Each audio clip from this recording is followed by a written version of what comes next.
नमस्कार दोस्तों, क्या हाल है। स्वागत है आपका Hindi novel story explainer fam में। यहाँ मिलेंगी आपको ऐसी कहानियाँ जो रोमांस, रहस्य और मज़ेदार ट्विस्ट से भरी होंगी। और हाँ, कहानी शुरू करने से पहले एक छोटा सा काम करना है। नीचे कमेंट सेक्शन को लेफ्ट स्वाइप करो, वहाँ मिलेगा आपको हाइप वीडियो फीचर। तो जल्दी से हाइप पॉइंट्स दे दो और हमारी मोटिवेशन को बढ़ा दो। बाकी लाइक, शेयर और सब्सक्राइब करके फैमिली का हिस्सा बनना तो भूलना ही मत। अध्याय 451। झपकी से जागने के बाद मीरा शर्मा को अब काफ़ी बेहतर महसूस हुआ और उनका सिर अब सुस्त नहीं रहा। पहले तो उसे इसकी परवाह नहीं थी। मुझे लगा कि आज मैंने अच्छी नींद ली है, लेकिन फिर मुझे पसीना आने लगा और मैंने नहाने के लिए कहा। शीशे से धुंध पोंछने के बाद मीरा शर्मा एक पल के लिए स्तब्ध रह गईं। मुझे ऐसा क्यों लगता है कि मैं दर्पण में बहुत युवा दिखता हूँ? ज़रा बारीकी से देखें। खैर, मेरी आंखों के कोनों की बारीक रेखाएं काफ़ी हद तक फीकी पड़ गई हैं।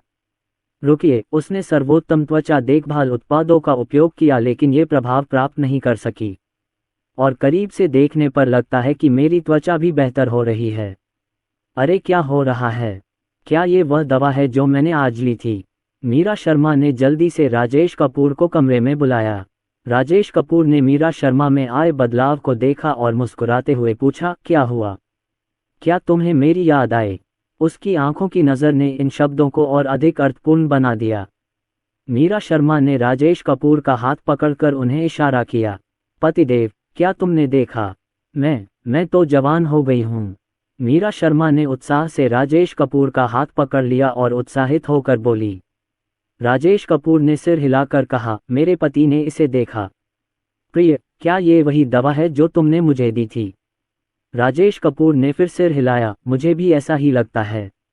मीरा शर्मा को यकीन ही नहीं हुआ। हनी, ये तो कमाल है। बस थोड़ा ही समय हुआ है और असर साफ दिख रहा है। हालांकि ये दवा अद्भुत है, आप इसे केवल एक बार ही इस्तेमाल कर सकते हैं।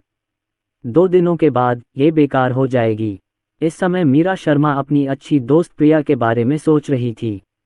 प्रिय, क्या तुम प्रिया के लिए भी एक बना सकते हो? राजेश कपूर ने सिर हिलाया। ये जड़ी बूटियां बहुत दुर्लभ हैं।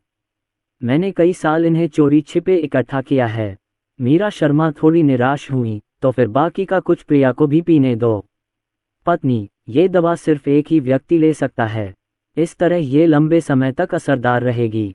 खुराक मानक है। यदि आप सभी आधी आधी मात्रा लेंगे तो ये किसी के लिए भी कारगर नहीं होगा। मीरा शर्मा ने निराश स्वर में कहा। राजेश कपूर ने उसे समझाया, अगर भविष्य में तुम्हारे पति को मौका मिले तो प्रिया के लिए भी दवा बना देना। मीरा शर्मा ने सिर हिलाया और कहा, अगर वह लड़की मुझसे बाद में पूछेगी तो बेहतर होगा कि मैं उसे न बताऊं। उन्होंने कहा कि मैं फिर से जवान हो गई हूं, लेकिन मुझे यह एहसास नहीं था कि मैं ऐसी हो गई हूं। मीरा शर्मा जानती हैं प्रिया का व्यक्तित्व। यदि मुझे युवा होने का मौका मिलता तो मैं निश्चित रूप से हर समय इसके बारे में सोचता रहता। राजेश ने समझाया, इसीलिए मैं विहू को इसे छूने नहीं देता। ये दवा महिलाओं पर तो असरदार है, लेकिन कौन जानता है कि विहू जैसे लड़के पर इसका क्या असर होगा। मीरा शर्मा ने सिर हिलाया। देखो, दवा बहुत असरदार है और वह अभी भी बढ़ रहा है। अगर वह छोटा हो जाए या बड़ा न हो तो क्या यह उसके लिए नुकसानदेह नहीं होगा? बस दवा की अगली 2 खुराक के लिए बस इतना ही। मीरा शर्मा ने सुबह सुबह चुपके से इन्हें पी लिया और विहू की आंखें और अधिक आक्रोशित हो गईं। उसे मनाने के लिए राजेश कपूर ने उसके लिए बहुत सारा स्वादिष्ट खाना बनाया और विहू संतुष्ट हो गया। इन 3 दिनों के दौरान मीरा शर्मा सचमुच तरोताजा दिखी और वैसी ही दिखी जैसी 10 साल पहले दिखती थीं। जब राजेश उससे पहली बार मिला था तब से वह कुछ साल छोटी है।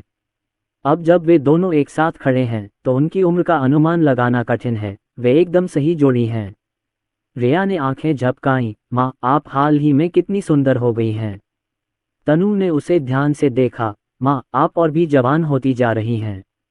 आप कितनी सुंदर हैं। काश मैं भी बड़ी होकर तुम्हारी तरह सुंदर बन पाती। तनु बहुत खूबसूरत है और मीरा शर्मा की तरह दिखती है, लेकिन 3 ट्रेजर्स की तुलना में यह वास्तव में बहुत पीछे है। रिया के चेहरे के नैन नक्श बेहद नाजुक हैं। उसमें अपने माता पिता के चेहरे के सारे गुण समाहित हैं और वह आज भी खूबसूरत बनी हुई है। विशेषकर उसका शुद्ध राजकुमारी जैसा स्वभाव, जिसके कारण लोग उसके पास जाने से डरते हैं। वह एक राजकुमारी है। मीरा शर्मा ने अपनी बेटी का छोटा सा चेहरा अपने हाथों में लिया और कहा, जब तनु बड़ी हो जाएगी तो वह निश्चित रूप से मम्मी से भी अधिक सुंदर होगी। तनु ने हंसते हुए कहा, ये तो बढ़िया है। तनु के बाल प्राकृतिक रूप से घुंघराले होने के कारण उन्होंने कभी छोटे नहीं रखे और वह हमेशा से इसे आजमाना चाहती थी। इसलिए तनु ने गर्म लोहे पर चोट की। माँ, क्या मैं अपने बाल छोटे करवा सकती हूँ? नहीं, तुम्हारे बाल फट जाएंगे। डरो मत, मुझे ये पसंद है। तो फिर अपने पिता को बताओ। राजेश को अभी भी याद है कि जब उनका दूसरा बच्चा किंडरगार्टन में था तो उन्होंने उसके बाल छोटे करवा दिए थे और यह बहुत भद्दा दिखता था। अब तक मैंने हमेशा अपने बाल लंबे रखे हैं ताकि उन्हें संभालना आसान हो। देखो, छोटी राजकुमारी पहले से ही तीसरी कक्षा में है और वह अपने बालों को खुद ही सरल तरीके से स्टाइल कर सकती है।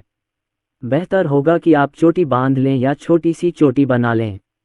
काफी समय बाद उसे अपने बाल कटवाने की इच्छा हुई, लेकिन राजेश ने उसे मना कर दिया। गलत, मेरा दूसरा बच्चा जितना बड़ा हो रहा है उतना ही ज्यादा अपने बाल कटवाने की चाहत रखता है। क्या हो रहा है? अब वह राजेश से अपने बाल फिर से काटने की विनती कर रही है। राजेश कपूर ने शांति से कहा, ठीक है, जब समय आएगा तो रोना मत। नहीं रोने का वादा करो। परिवार की दो छोटी राजकुमारियों के बाल छोटे करवा दिए गए थे, लेकिन उन्होंने कभी भी अपने बाल बहुत छोटे नहीं कटवाए थे। रिया को लंबे बाल पसंद हैं, लेकिन इस पर बात नहीं हुई। पहले राजेश बच्चों के बाल काटने के लिए खुद ही उपकरण खरीदते थे। अब मैं अपने बच्चों को नाई की दुकान पर ले जाता हूँ। अभी, जो सबसे ज्यादा शोर मचाता था, ने धीरे धीरे अपने बाल कटवाने स्वीकार कर लिए। अब जब हम यहाँ आ गए हैं तो आइए हम सब बाल कटवा लें। तनु ने उत्साहित होकर नाई से कहा, मुझे यही स्टाइल चाहिए, बस इतना छोटा। 20 मिनट बाद बाल उड़ा दिया गया था। अरे नहीं, मेरे बाल उड़ गए हैं। तनु असमंजस में थी, ऐसा कैसे हो सकता है? नाई ने अपने होंठ भींचे और कहा, 1 मिनट रुको, मैं तुम्हारे लिए इसे उड़ा देता हूँ। पहले से थोड़ा बेहतर। तनु दुनिया देख चुका है। खुद को आईने में देखते हुए उसने अपनी इज्जत बचाने की कोशिश करते हुए कहा, मुझे लगता है कि यह बहुत अच्छा है। कोई भी उसके चेहरे पर जिद और आंखों में उदासी देख सकता था। तनु अपनी कुर्सी से उतरा और चेहरे पर हल्की सी मुस्कान लिए एक तरफ बैठ गया। भाई विहू, अब तुम्हारी बारी है। जाओ। विहू एक नेक इंसान है। बहन तनु, मुझे लगता है तुम्हारी मुस्कान टूटने वाली है। तुम ठीक तो हो? तनु के चेहरे पर मुस्कान गायब हो गई। कोई बात नहीं, मैं ठीक हूँ। विहू और अवी ने अपने बालों को छोटा और छोटा करने के लिए रेजर का इस्तेमाल किया। बस 3 खजानों को छोटा कर दो। मीरा शर्मा ने अपने बाल रंगवाए और राजेश ने ट्रिम करवाए। आईने में देखते हुए तनु ने अपने होंठ फुला लिए और अपनी मुस्कान को अच्छा दिखाने की पूरी कोशिश की। मुझे कभी नहीं पता था कि तनु इतनी दृढ़ इच्छाशक्ति वाली है। जब मेरा दूसरा बच्चा छोटा था तो वह अपने बालों पर एक छोटा सा जूड़ा बना सकता था, लेकिन अब उसकी उम्र में यह उपयुक्त नहीं है। हालांकि वह एक ऐसे व्यक्ति हैं जिन्होंने 100 प्रकार की चोटियां देखी हैं। जबकि मीरा शर्मा अपने बाल रंग रही हैं। मैंने नाई की दुकान पर कुछ रंगीन रबर बैंड मांगे। तनु, इधर आओ। तनु ने सूंघते हुए कहा, क्या हुआ पापा? पिताजी, अपने बाल ठीक करो। उद्धरण चिन्ह ... पापा, क्या मैं सचमुच इस तरह बदसूरत लग रहा हूँ? क्या इसे ही मुर्गी के घोंसले का सिर कहते हैं? पिताजी कोई भी समस्या हल कर सकते हैं। एक पल के लिए पिताजी का इंतजार करो। तनु ने धीरे से कहा। धन्यवाद पापा। थोड़ी ही देर में राजेश कपूर ने विहू के बिखरे बालों को अच्छी तरह से व्यवस्थित कर दिया। तनु ने खुद को आईने में देखा और वह बहुत संतुष्ट हो गया। उसके चेहरे पर फिर से मुस्कान आ गई। वाह डैडी, आप कमाल हैं। आप अद्भुत हैं। यहाँ तक कि नाई की दुकान के कर्मचारियों और मालिक ने भी राजेश की कुशलता की प्रशंसा की। रिया आई और बोली, बहन तनु बहुत सुंदर लग रही हैं, उनके बाल बिल्कुल भी बिखरे नहीं हैं। तनु ने एक बार फिर राजेश की चापलूसी की। मीरा शर्मा को अपने बालों को रंगने और ट्रिम करने में 3 घंटे लगे। जैसे जैसे रात के खाने का समय नजदीक आ रहा था, परिवार नाई की दुकान के दरवाजे पर बैठकर इस बात पर चर्चा कर रहा था कि क्या खाया जाए। अभी गर्मी की छुट्टियां चल रही हैं और बच्चों के पास कोई होमवर्क नहीं है, इसलिए वे सभी बाहर खाना खाने जाना चाहते हैं। संयोगवश प्रिया ने फोन करके कहा कि मैं शाम को उसके घर खाना खाने चलूंगा। अरुण कुमार के माता पिता कुछ स्थानीय मुर्गी और बत्तख के अंडे तथा कुछ मुर्गियां भी लाए थे। अरुण कुमार इस समय रसोई में खूब मेहनत कर रहे हैं और बाद में राजेश कपूर तथा अन्य लोगों के साथ भी कुछ काम साझा करेंगे। प्रिया अपने दोनों बच्चों को समुदाय में खेलने के लिए ले गई। राजेश कपूर के पीछे मीरा शर्मा को देखकर वह चौंक गए और पूछा, मीरा, आप ऐसी कैसे हो गईं? अरे, मुझे बताओ कि तुम कौन से अद्भुत सौंदर्य प्रसाधनों का उपयोग कर रही हो। मैं भी उन्हें चाहता हूँ। मीरा शर्मा ने राजेश कपूर की ओर देखा। मुझे नहीं पता क्या हो रहा है। उन्होंने आधे महीने से एक दूसरे को नहीं देखा था और प्रिया को मीरा शर्मा की बातों पर कोई संदेह नहीं था। मुझे ये जादुई लगा, मैंने सावधानी से पूछा और आह भरी। उन्होंने सिर्फ इतना कहा कि मीरा शर्मा भाग्यशाली हैं और ईर्ष्या भरी नज़रों के अलावा उन्होंने और कुछ नहीं कहा। राजेश कपूर ने पूछा, अरुण कुमार कहाँ हैं? मैं घर पर चिकन और बत्तख पका रही हूँ और उसकी गंध बहुत तेज है। मैं और बच्चे बाहर टहलने जा रहे हैं। मैं नहीं चाहता कि वे इस तरह का दृश्य देखें। राजेश कपूर ने सिर हिलाया। ठीक है, तुम लोग नीचे खेलो, मैं मदद करता हूँ। समुदाय में मनोरंजन की सुविधाएं हैं। हर रात प्रिया अपने दोनों बच्चों को घुमाने ले जाती, थोड़ी देर खेलती और फिर वापस चली जाती। निशा राव, जो इस वर्ष सितंबर में सीनियर किंडरगार्टन में प्रवेश करेगी, कक्षा में भाग लेने के बाद काफ़ी लंबी हो गई हैं। अवी और विहू के साथ अच्छा व्यवहार करो। तनु और रिया कैकेयी को चिढ़ा रही थीं, जबकि अनलान ने मीरा शर्मा को छोड़ दिया और गपशप के बारे में बात करने के लिए खींच लिया। आप जानते हैं, दिया कुरैशी पूरी तरह से बर्बाद हो गई है। उस पर 5 मिलियन का कर्ज है और अब उसके पास न तो घर है और न ही पैसे। अब मैं अपने पुराने तरीकों पर वापस आ गया हूँ, विलासिता की वस्तुएं बेच रहा हूँ। एक ओर तो वह लोहित भसीन का दिल जीतना चाहती थी, लेकिन दूसरी ओर उसने हार मानने से इनकार कर दिया और स्टोर में पुरुष ग्राहकों के साथ छेड़खानी की। किसने सोचा होगा कि अपनी प्रेमिका द्वारा पीटा गया आदमी अपनी मां को भी नहीं पहचान पाएगा और अब वह हर जगह नौकरी ढूंढ रहा है। इससे भी अधिक विचित्र बात यह है कि उन्होंने मुझे फ़ोन किया और पैसे उधार मांगे ताकि मैं जवाब दे सकूं। ये बात कहते हुए प्रिया बहुत खुश हुई। मीरा शर्मा ने बच्चों से नज़रें नहीं हटाईं। उस वकील को राजेश कपूर ने रखा था। प्रिया की मुस्कान फीकी पड़ गई। अरे, क्या हो रहा है? मीरा शर्मा फुसफुसाई, मैं तो बस इतना ही कह रही हूँ, बड़ों को मत बताना। हाँ, आप कहते हैं। तुम कसम खाओ। उद्धरण चिन्ह ... ठीक है, मैं कसम खाता हूँ, मैं कुछ भी बकवास नहीं कहूँगा। मीरा शर्मा के चेहरे पर ठंडक थी। लोहित भसीन और दिया कुरैशी तलाक लेने की कोशिश कर रहे थे, तो मैं कुछ सबूत इकट्ठा करने गई थी और गलती से वो चीज़ मिल गई। प्रिया ने गहरी सांस ली। क्या यह उस छोटी कुतिया दिया कुरैशी ने किया था? मीरा शर्मा ने सिर हिलाया। मुझे शराब पिलाने के बाद वह गाड़ी में ले गई और पूरी रात वहीं सोई। प्रिया गुस्से से लाल हो गई। धिक्कार है, ये तो बिल्कुल छोटी कुतिया है। मैंने इसके साथ कुछ गलत नहीं किया।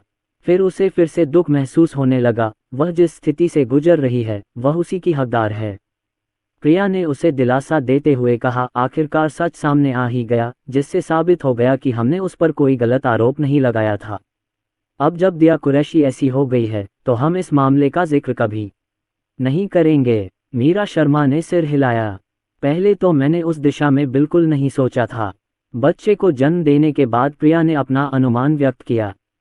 उस समय मेरे दिल में संदेह का बीज बोया गया था, लेकिन ये सिर्फ संदेह ही था। उस दिन तक जब सान्या में दिया कुरैशी ने ये शब्द कहे, वह पहले से ही परिणाम जानती थी। मीरा शर्मा के लिए इस घटना ने आखिरकार उनके दिल का बड़ा पत्थर हटा दिया। राजेश के पास प्रिया के घर की चाबी है। प्रिया ने इसे राजेश को अतिरिक्त चाबी के रूप में दे दिया। जैसे ही मैं घर में दाखिल हुआ, मुझे एक अजीब सी गंध आई। रसोई का दरवाज़ा खुला था और वहाँ कोई नहीं था। ये लिविंग रूम की बालकनी में बंद था और अरुण कुमार बालकनी में कपड़े धोने की मेज पर बत्तखों के अंडे निकाल रहे थे। भाई, तुम यहाँ हो? राजेश कपूर ने अपनी आस्तीनें चढ़ा ली, बालकनी में खड़े हो गए और पूछा, मैं क्या कर सकता हूँ? यहाँ 2 बत्तखें बची हैं, एक तुम्हारे लिए और एक मेरे लिए। काउंटर पर पानी उबल रहा है। राजेश कपूर इतने तेज थे कि उन्होंने कुछ ही सेकंड में उसे बाहर निकाल लिया। भाई, तुम कमाल हो। अरुण कुमार लगभग 10 वर्षों से रसोई घर में बत्तखों के अंडे निकालने का काम कर रहे हैं, जो कोई आसान काम नहीं है। राजेश ने दोनों बत्तखों को अच्छी तरह से साफ किया और फिर उन हिस्सों को साफ करना शुरू किया जिन्हें अरुण कुमार ने ठीक से साफ नहीं किया था। राजेश कपूर ने देखा कि अरुण कुमार ने बत्तख के पंख अच्छी तरह साफ कर दिए हैं। क्या कर रहे हो? पैसा बेच रहा हूँ। मुझे आश्चर्य है कि क्या सभी माता पिता शादी और बच्चे होने के बाद अधिक मितव्ययी हो जाते हैं। इसका इस बात से कोई लेना देना नहीं है कि आप कितना पैसा कमाते हैं, शायद इसका संबंध इस बात से है कि आप कैसे जीना जानते हैं। राजेश कपूर ने 2 मुर्गियां काटी। दोनों ही स्थानीय मुर्गियां थीं, इसलिए उन्हें पकाने में थोड़ा अधिक समय लगा। उन्होंने पहले चिकन पकाया और फिर अरुण कुमार के साथ मिलकर सफाई की। कुल 15 मुर्गियां और बत्तखें हैं। अरुण कुमार दोपहर 2 बजे से लेकर लगभग 6 बजे तक व्यस्त रहे हैं। अभी मौसम बहुत गर्म है, इसलिए चिकन को मार दो, साफ कर लो और फ्रिज में रख दो। जब खाने का मन हो तो निकाल कर पिघला लो। वे दोनों 7 बजे तक व्यस्त रहे, जब तक प्रिया और अन्य लोग सुपरमार्केट से वापस नहीं आ गए। 5 मिनट और रुको, घर में अभी भी थोड़ी बदबू आ रही है। मैं थोड़ी ताज़ी हवा लेकर आती हूँ और तुम्हारा थोड़ा सा परफ्यूम इस पर छिड़क देती हूँ। वह इत्र बहुत महंगा है, कृपया कम प्रयोग करें। ठीक है।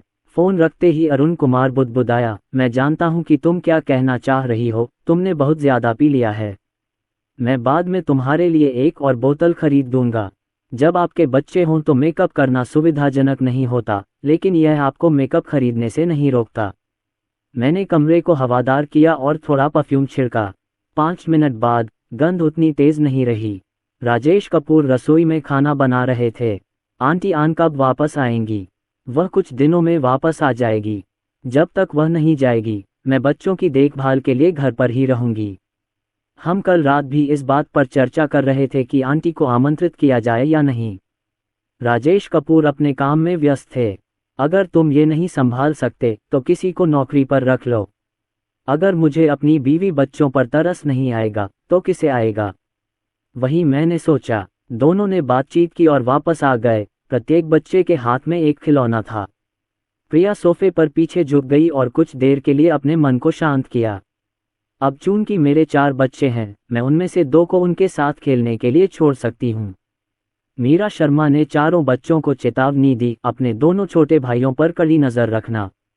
तो मैं वाधवाट को रसोई में ले गया और पूछा, क्या मैं आपकी मदद कर सकता हूँ? राजेश कपूर मुस्कुराए, मदद की कोई ज़रूरत नहीं, बस बैठ जाओ। मीरा शर्मा ने देखा कि घर अच्छी तरह से बना हुआ था और खिलौने फर्श पर हर जगह बिखरे पड़े थे तथा सोफे पर कपड़े और अन्य चीजें रखी हुई थीं। मीरा शर्मा ने सफाई शुरू कर दी और प्रिया को उसके लिए बुरा लगा और उसने भी सफाई शुरू कर दी। मैं देख रहा हूं कि तुम थक गए हो, बैठ जाओ, मैं 1 मिनट में काम निपटा कर आता हूं। प्रिया भी बिल्कुल विनम्र नहीं थी। 2 बच्चों की देखभाल करते करते वह सचमुच थक गई थी। क्या तुमने कभी किसी आंटी को रखने के बारे में सोचा है? वह कपड़े धोएगी और खाना बनाएगी और तुम बच्चों की पूरी देखभाल कर सकोगे। इससे पहले कि प्रिया कुछ कह पाती, अरुण कुमार बाथरूम से बाहर आ गए। मैं एक आंटी ढूंढने की योजना बना रहा हूँ। इससे कोई फर्क नहीं पड़ता कि यह महंगा है, मेरी पत्नी और बच्चे ज्यादा महत्वपूर्ण हैं। प्रिया को पैसों के बारे में बुरा लगा। अब हालात बदल गए हैं। अब चाची बच्चों की देखभाल में मदद करती हैं और दिन में 3 बार खाना देती हैं और इस पर महीने में 10,000 रुपये से ज़्यादा खर्च होता है। अब जब मैं इसके बारे में सोचता हूँ तो पाता हूँ कि मेरा जीवन अधिक महत्वपूर्ण है। वह बचपन से ही बिगड़ी हुई है और उसने कभी घर का कोई काम नहीं किया। परिवार द्वारा नियुक्त अधिकांश आंटियाँ उसकी सेवा के लिए वहाँ मौजूद थीं। 3 वर्षों में 2 बच्चों के जन्म से मेरे स्वास्थ्य पर बुरा असर पड़ा है, लेकिन इनकी माँ की मदद से ये थोड़ा बेहतर है। जैसे ही वह व्यक्ति चला गया, उसे अपनी सारी ऊर्जा एकाग्र करनी पड़ी, क्योंकि उसे डर था कि अगर वह सावधान नहीं रही तो बच्चे को चोट लग जाएगी। अंततः प्रिया ने अपने स्वास्थ्य की खातिर एक आंटी को ढूंढने का निर्णय लिया। स्थानीय चिकन की खुशबू बहुत स्वादिष्ट थी और बच्चे इतने भूखे थे कि वे देखने के लिए रसोई घर की ओर दौड़े। चौथा बच्चा सबसे मेहनती था। उनमें से एक ने पूछा, क्या पापा का काम हो गया? अंत में राजेश कपूर ने कोई जवाब नहीं दिया। राजेश कपूर ने प्रिया के लिए चिकन सूप के साथ दलिया बनाया और उसमें कुछ सब्जियां भी मिला दी। ठीक है, खाने का समय हो गया है। लगभग 8 बज चुके थे और बच्चे भूख से रो रहे थे। सब लोग खाने में कितने खुश हैं। निशा राव चारों खजानों के साथ इतनी अच्छी तरह कैसे घुल मिल जाती है, क्योंकि वे सभी खाने के शौकीन हैं। निशा राव मजबूत हैं और उनका शरीर बड़ा है, जो अरुण कुमार के समान है। प्रिया का जन्म समय से पहले हुआ था और वह अपेक्षाकृत कमजोर थी, लेकिन वह जल्दी ही अपनी उम्र के अन्य बच्चों के बराबर हो गई। रात के खाने के बाद मैं थोड़ी देर बैठा और फिर कुछ स्थानीय मुर्गियां और बत्तखें घर ले आया। निशा राव और कैकाई उन्हें जाने देने के लिए अनिच्छुक थे, इसलिए उन्होंने उन्हें समुदाय से बाहर भेज दिया। प्रिया ने मजाक में कहा, चूंकि तुम्हें अपने भाई बहन इतने पसंद हैं, तो उनके साथ क्यों नहीं रहते। निशा राव एक पल के लिए स्तब्ध रह गई। क्या सब ठीक है माँ? क्या सब सचमुच ठीक है? प्रिया अवाक रह गई। तुम्हें अब अपनी माँ की जरूरत नहीं है। निशा राव समझ गई, ये मजाक है। अगले दिन तनु जैसे ही उठी, वह राजेश कपूर को ढूंढने के लिए दौड़ी। पिताजी, मेरे बाल पूरी तरह से फट गए। पिताजी, मुझे इतने बाल पसंद नहीं हैं। अधिक बाल होना अच्छी बात है, आपको बाद में पता चल जाएगा। राजेश कपूर ने तनु के बाल बांधने के बाद गंभीरता से कहा, मेरे प्रिय, क्या तुम्हें पता नहीं कि बालों का झड़ना अब कितना गंभीर हो गया है? बाल प्रत्यारोपण कितना महंगा है। नाश्ते के बाद राजेश अपनी पत्नी और बच्चों को सुलालैंड मनो ले गया। यह मुंबई के बाहरी इलाके में स्थित एक जागीर है, जिसका निर्माण क्षेत्र 800 वर्ग मीटर से अधिक है। इसमें 7 शयन कक्ष, 5 बैठक कक्ष, 8 स्नानघर और 10 मीटर से अधिक की छत है। संपत्ति द्वारा उपयोग किए जाने वाले बाहरी हरित क्षेत्र सहित ये लगभग 2000 वर्ग मीटर है, जो लगभग 4 एकड़ भूमि को कवर करता है। इस प्रणाली के सभी पुरस्कार अच्छे सजावटी हैं, जिन्हें आप तुरंत प्राप्त कर सकते हैं। राजेश कपूर ने जब कार का दरवाजा खोला तो उनकी नज़र एक हरे भरे क्षेत्र और एक बहुत ही सुंदर सफ़ेद विला पर पड़ी। घर के पीछे एक नाला है, लेकिन योजना को देखते हुए लगता है कि यह उनका नहीं है। यह आंगन काफ़ी बड़ा है और इसमें एक बड़ा पेड़ है जिसकी शाखाएं और पत्तियां बहुत अच्छी तरह बढ़ रही हैं। बच्चों और मीरा शर्मा ने खुशी मनाई और पूरा वाधवा परिवार एक साथ रेस्तरां में चला गया। सब कुछ शानदार ढंग से सजाया गया है और बच्चों को ये बहुत पसंद है। मीरा शर्मा ने बच्चों की तरह खुश होकर पूछा, हनी, तुमने इसे कब खरीदा? क्या आपको ये पसंद है? मुझे ये बहुत पसंद है। मीरा शर्मा की तो पहले से ही नया घर खरीदने की योजना है। उनका परिवार बड़ा है और बच्चे बड़े हो रहे हैं और उन्हें अपने कमरे की आवश्यकता है। मैंने सोचा, क्यों न इसे खरीदने से पहले बच्चों के प्राथमिक विद्यालय से स्नातक होने तक इंतजार किया जाए। अप्रत्याशित रूप से राजेश ने उससे अधिक ध्यान से इस पर विचार किया था और पहले ही एक घर ढूंढ लिया था। वह बहुत बहुत संतुष्ट है। हालांकि अपनी खुशी के बावजूद वह अभी भी अपने बच्चों की स्कूली शिक्षा को लेकर चिंतित थी। ये स्थान विहू के स्कूल के नज़दीक है। इसके विपरीत ये रिया के स्कूल से काफ़ी दूर है। यह मीरा शर्मा के कार्यस्थल से भी अधिक दूर है। यहाँ एक बस स्टॉप है, लेकिन वे सभी अलोकप्रिय बसें हैं। यहाँ कला विद्यालय, अंतर्राष्ट्रीय नृत्य विद्यालय, अंतर्राष्ट्रीय शिक्षा आदि मौजूद हैं। यहाँ पास में ही 3 बड़े सुपरमार्केट हैं, जो केवल 700-800 मीटर की पैदल दूरी पर हैं। यहाँ 5 अस्पताल हैं, जिनमें से एक न्यूरोलॉजी विभाग है। यहाँ 6 या 7 बैंक और कई रेस्तरां भी हैं। आसपास की सुविधाएं अभी भी पूरी तरह से तैयार हैं। सबसे खास बात यह है कि यह जगह मेट्रो से ज़्यादा दूर नहीं है। मैंने पता किया तो पता चला कि स्कूल तक सीधी मेट्रो है। मीरा शर्मा का स्कूल भी सीधे पहुंच योग्य है। अब उसने राहत की सांस ली। बच्चे वहां आने के लिए इंतजार नहीं कर सकते थे। राजेश कपूर अपनी पत्नी और बच्चों को लेकर सुपरमार्केट गए और वहां से ढेर सारे packaging paper box, vacuum machine और वैक्यूम बैग खरीदे। दोपहर के समय राजेश कपूर खाना बनाने के लिए घर लौटे और निगरानी स्थापित करने तथा मूविंग कंपनी के लिए लोगों से संपर्क किया। घर में इतनी सारी चीजें हैं कि उन्हें साफ करने में 1-2 दिन लग जाएंगे। सौभाग्य से अब गर्मी का मौसम है और सर्दियों के कपड़े और रजाइयां पैक कर ली गई हैं। ठीक है, चलो आज रात से सफाई शुरू करते हैं। राजेश कपूर मुस्कुराए और बोले, अब सब लोग अपना सामान पैक कर लो। पिताजी, ये कुछ कार्डबोर्ड बॉक्स हैं। अपनी सारी चीजें इनमें रख दीजिए और अलग अलग पैक कर दीजिए। ठीक है। राजेश कपूर ने कागज के डिब्बे पर पेन से निशान लगा दिया। यह अभी के लिए है, ये बक्सा कपड़ों के लिए है, ये खिलौनों के लिए है, ये स्कूल की ज़रूरतों के लिए है और यह रोज़मर्रा की ज़रूरतों के लिए है। ये बक्सा नंबर 2 तनु के लिए है। इसमें कपड़े, खिलौने, रोजमर्रा की जरूरत की चीजें और स्कूल की जरूरत की चीजें हैं। उद्धरण चिन्ह डॉट डॉट डॉट। ठीक है, ऊपर दिए गए निर्देशों के अनुसार कमरे में सब कुछ व्यवस्थित कर लो। माँ और पिताजी अपना सामान पैक करने जा रहे हैं। मास्टर बेडरूम का ड्रेसिंग रूम परिवार के सर्दियों के कपड़ों और रजाइयों से भरा हुआ है। राजेश कपूर ने इसे वैक्यूम बैग में पैक किया और मीरा शर्मा ने इसे व्यवस्थित किया। वापस आने के बाद भी उसके चेहरे की मुस्कान गायब नहीं हुई और राजेश कपूर समय समय पर उसकी ओर देखते रहे। प्रिय, मुझे ये करने दो। अपने आभूषण और त्वचा देखभाल उत्पादों को पैक करें और बक्सों पर लेबल लगाएं। मीरा शर्मा खड़ी हुई और बोली, ठीक है, मैं चलती हूँ। आपकी मेहनत के लिए शुक्रिया पतिदेव। राजेश कपूर मुस्कुराए और बोले, यह मुश्किल नहीं है, आगे बढ़ो। मीरा शर्मा ने रात में उपयोग किए जाने वाले त्वचा देखभाल उत्पादों का एक छोटा सा नमूना अपने पास रख लिया तथा बाकी सभी सामान पैक कर दिया। आधे घंटे बाद राजेश कपूर ने अपना काम पूरा कर लिया, सामान पैक कर लिया, व्यवस्थित कर लिया और सब कुछ लेबल कर दिया। प्रिय, मैं बच्चों का हालचाल जानने जा रहा हूँ। अच्छा, कहने की जरूरत नहीं कि तीनों खजाने बड़े करीने से सजाए गए थे और राजेश ने अपनी संतुष्टि व्यक्त की। कहने की जरूरत नहीं कि तनु एक सावधान लड़की है। तनु पहले लापरवाह व्यक्ति था, लेकिन कुछ वर्षों तक डिप्टी मॉनिटर रहने के बाद वह अधिक सावधान हो गया। यद्यपि ये 3 ट्रेजर्स जितना सुंदर नहीं है, फिर भी यह काफी अच्छा है। अवि और विहू के कमरे का दरवाजा खोलो।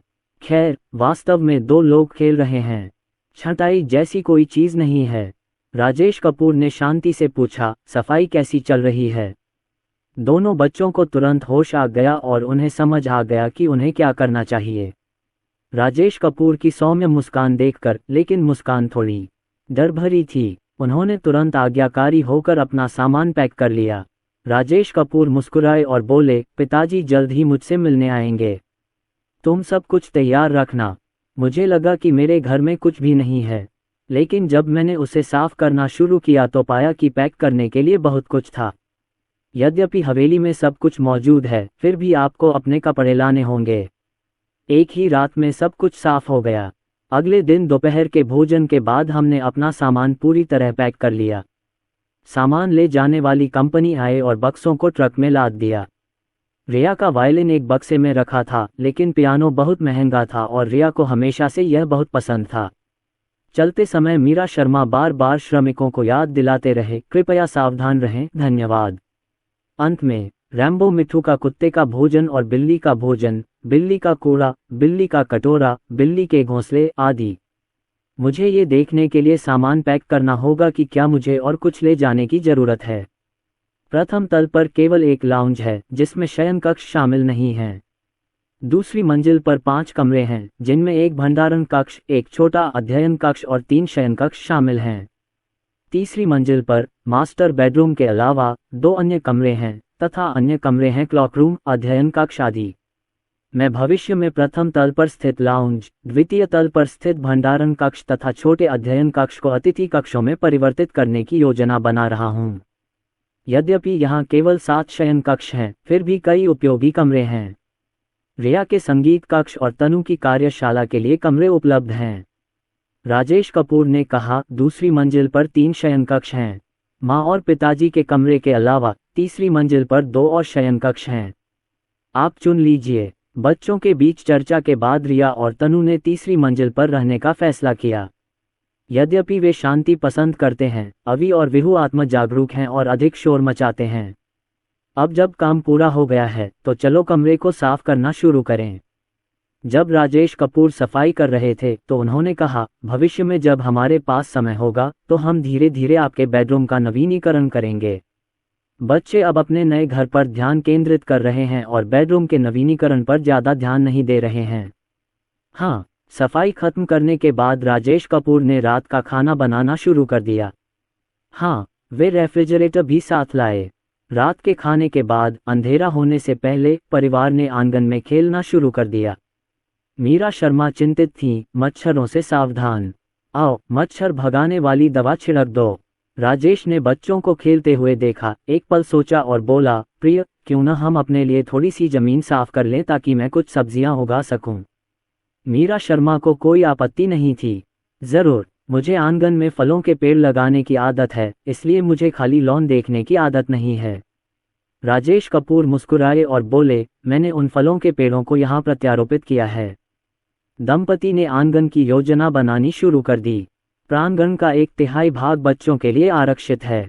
1/3 लोग अपनी सब्जियां स्वयं उगाते हैं। शेष 1/3 का उपयोग फलों के पेड़ लगाने, झूला बनाने, छोटा मंडप बनाने आदि के लिए किया जा सकता है। बच्चों को कोई आपत्ति नहीं थी और वे झूले पर खेलने के लिए बेताब थे। आंगन का पुराना पेड़ बिल्कुल सही जगह थी। ऐसा लगता है कि इस बार गर्मी की छुट्टियां बहुत व्यस्त रहेंगी। एक नया घर, आपको हमेशा कुछ न कुछ करना पड़ता है। पूरे दिन की व्यस्तता का शाम को राजेश के प्रदर्शन पर कोई असर नहीं पड़ा। अगले दिन राजेश कपूर नाश्ता बनाने के लिए उठे। रसोई घर पहले से 2 गुना बड़ा हो गया है और राजेश कपूर बहुत खुश हैं। वह अपनी पत्नी और बच्चों के लिए खाना बनाते समय एक छोटी सी धुन गुनगुनाते थे तथा निगरानी प्रणाली स्थापित करने वाले श्रमिकों को अतिरिक्त समय देते थे। नाश्ते के बाद राजेश कपूर और बच्चों ने झूले लगाने शुरू कर दिए। उन्होंने सारा सामान स्थानीय लोगों से खरीदा और मंगवाया, क्योंकि उन्होंने कहा कि जब तक परिस्थितियां अनुमति देंगी वे स्थापना उपलब्ध कराएंगे। ये पेड़ सैकड़ों साल पुराना होगा। इस पर झूलते समय इसकी शाखाओं के टूटने की चिंता नहीं करनी पड़ती। ये किसी वयस्क के पैरों जितनी मोटी हैं। पूरी सुबह की कड़ी मेहनत के बाद मैं अंततः झूले पर झूल सकती हूँ। राजेश कपूर ने हाथ हिलाते हुए कहा, रुको, डैडी को सुरक्षा जांचने दो। इस पर बैठो, आगे पीछे झूलो, आगे पीछे झूलो। हे भगवान, मेरा बचपना अचानक वापस आ गया। जैसे जैसे पहाड़ ऊपर चढ़ता गया, राजेश अपनी हंसी रोक नहीं पाया। 4 खजाने, ओह, क्या आप पिताजी को बीच में रोक सकते हैं? लेकिन वे खेलना भी चाहते हैं। चौथा बच्चा बोलने में झिझक रहा था, लेकिन दूसरा बच्चा सबसे प्यारा था। वह चिल्ला रहा था, पिताजी, जल्दी से नीचे आइए। आप बहुत ऊंचे हैं, आप गिर जाएंगे। पहले तो राजेश और मीरा शर्मा को लगा कि तनु बड़ा चढ़ाकर बात कह रही है। राजेश के नीचे आने के बाद तनु प्रदर्शन करने के लिए उस पर बैठ गई। पिताजी, देखिए, यह इसी तरह होना चाहिए, एक छोटा चाप ठीक है। तभी तनु की जोरदार हंसी चारों ओर फैल गई। हा, ये बहुत मज़ेदार है, बहुत दिलचस्प है, मुझे ऐसा लग रहा है जैसे मैं उड़ रहा हूँ। अन्य बच्चे तनु को इतना आनंद लेते देख ईर्ष्या कर रहे थे। विहू ने अपना सिर पीछे झुकाया और कहा, बहन तनु, क्या तुम मुझे थोड़ी देर खेलने दोगी? तनु धीरे से रुकी और बोली, ठीक है, चलो एक एक करके खेलते हैं। पहले रिया को खेलने दो। जब रिया झूले पर बैठी तो झूला थोड़ा सा हिल गया और वह चिल्लाया, आह। विहू और अवी ने जल्दी से रस्सियां पकड़ लीं, जबकि तनु ने रिया को धीरे से बैठने में मदद की। तनु ने उसे समझाया, डरो मत रिया बहन, हम धीरे धीरे करेंगे। फिर उसने अवी और विहू से कहा, हम दोनों तुम्हें पकड़ लें और तुम दोनों धीरे धीरे हिल सकते हो। मीरा शर्मा और राजेश कपूर, जो पास में ही यार्ड की योजना बना रहे थे, ये दृश्य देखकर बहुत प्रसन्न हुए। इतने सारे बच्चों के साथ सबसे बड़ी चिंता यह है कि उनमें से कुछ झगड़े में पड़ सकते हैं। इसलिए दंपति प्रत्येक बच्चे के साथ समान व्यवहार करने का प्रयास करते हैं। सौभाग्य से उनका रिश्ता बचपन से ही अच्छा रहा है। रिया अभी भी डरी हुई थी।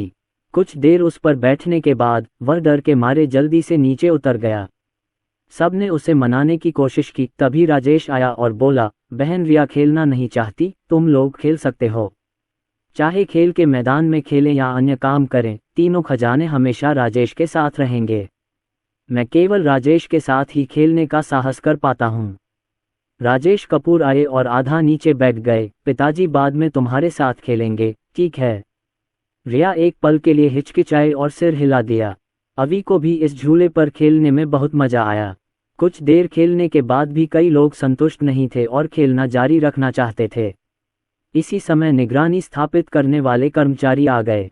जब उन्होंने राजेश कपूर को देखा तो मुस्कुराए और बोले, मुझे उम्मीद नहीं थी कि यह आप होंगे, बॉस। राजेश कपूर को एक पल के लिए याद ही नहीं आया कि वह कौन था।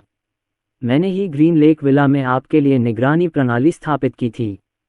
पलक झपकते ही इतने साल बीत गए। राजेश कपूर को याद आया, तो यह आप हैं। उन्होंने मीरा शर्मा से कहा, प्रिय, तुम बच्चों के साथ खेलो। मैं अंदर जाकर देखता हूँ कि क्या मैं कुछ मदद कर सकता हूँ। अच्छा, हम इतने व्यस्त थे कि रात के खाने का समय हो गया था। राजेश कपूर ने बच्चों से कहा कि वे उन्हें खाने के लिए नीचे बुला लें। विहू ने घुटन भरी सांस ली। पापा, चाचाओं ने कहा कि वे खाना नहीं चाहते। तनु ने अपना सिर घुमाया और कहा, मैं जाऊंगा। थोड़ी देर बाद तनु 3 मजदूरों के साथ नीचे आई। राजेश थोड़ा हैरान हुआ। यहाँ खाने की मेज बहुत बड़ी है और इसमें आसानी से 10 लोग खाना खा सकते हैं। वे तीनों स्पष्टतः थोड़े संकोची थे और केवल अपने सामने रखा खाना ही खाते थे। राजेश कपूर ने याद दिलाया, विनम्र मत बनो, बस ऐसे व्यवहार करो जैसे घर पर हो। यहाँ व्यंजन है, इसलिए खाओ। तनु मुस्कुराई और बोली, हाँ, मेरे पिताजी का खाना सबसे अच्छा है। तनु ने चावल मुंह में रखा और बोला, ये सही है, पिताजी के हाथ का खाना दुनिया में सबसे स्वादिष्ट होता है। इसके बाद तीनों ने अन्य प्लेटों में रखे व्यंजन खाने के लिए हाथ बढ़ाया। बच्चों के खाना खाने के बाद मीरा शर्मा उन्हें टहलने के लिए ले गईं। राजेश कपूर वाधवत निगरानी स्थापित करने में मदद करेंगे। शाम 8 बजे तक व्यस्त रहने के बाद आखिरकार निगरानी प्रणाली की स्थापना पूरी हो गई। ये दिन बीत गया। देर रात मीरा शर्मा को कुछ याद आया और उन्होंने हैरानी से पूछा, प्रिय, हम एक नए घर में जा रहे हैं, क्या तुम सबको मिलने के लिए बुलाना चाहोगे? यह नए घर का जश्न मनाने का एक शानदार तरीका है। राजेश बीच बीच में मीरा शर्मा को थपथपाता रहा, मानो किसी बच्चे को सहला रहा हो। खैर, ये संभव है। अगले दिन राजेश ने मुंबई में अपने करीबी दोस्तों और रिश्तेदारों को बुलाया, जिसमें लीना खन्ना, चित्रा बंसल और उनका परिवार शामिल है। दोपहर हो चुकी थी और राजेश ने अपना व्यस्त खाना पकाने का काम शुरू कर दिया। मीरा शर्मा बच्चों को अपने साथ नए घर को सजाने के लिए ले गई ताकि घर उत्सव में लगे। जब से आंगन बड़ा हुआ है, रैम्बो और मिठू बहुत खुश हैं। मेरा सबसे पसंदीदा काम धूप सेंकना है। ये बहुत आरामदायक है। गिनती के बाद प्रिया के परिवार में 5 लोग बचे, जिनमें उनकी मां, लीना खन्ना और उनकी बेटी शामिल हैं। इसके अलावा जतिन कपूर का 4 सदस्यीय परिवार, चित्रा बंसल और उनका बेटा भी शामिल हैं। इसके अलावा तनय सिंह, मानव गुप्ता, कुणाल और अन्य लोग भी हैं। इन सभी लोगों के राजेश के साथ अच्छे संबंध हैं और वे मुंबई में उनके परिचित हैं। प्रिया सबसे पहले पहुंची और दरवाजे में प्रवेश करते ही चिल्लाने लगी, धिक्कार है, तुमने नया घर खरीद लिया और मुझे बताया तक नहीं। ये तो तुम्हारी बेवफाई है। मीरा शर्मा मुस्कुराई और बोली, मुझे भी नहीं पता था। मुझे तो राजेश के खरीदने के बाद ही पता चला। मैं पिछले कुछ दिनों से अपने नए घर में व्यस्त रहा हूं और आपको नमस्ते कहने का समय नहीं मिला। प्रिया ने मीरा शर्मा को अपनी ओर खींचते हुए कहा, चलो मुझे भी दिखाओ। ये कहना झूठ होगा कि प्रिया ईर्ष्यालु नहीं है। हर कोई अच्छा जीवन जीना चाहता है। प्रिया तीसरी मंजिल पर विशाल बालकनी के सामने खड़ी होकर ईर्ष्या से चारों ओर देख रही थी। वाह, मैं कब इतना अमीर हो जाऊंगा कि यहाँ घर खरीद सकूं। एनलान की राय में ग्रीन लेक विला में विला पहले से ही बहुत अच्छा है। हाल के वर्षों में आसपास के निर्माण के कारण ग्रीन लेक विला की कीमत तेजी से बढ़ी है।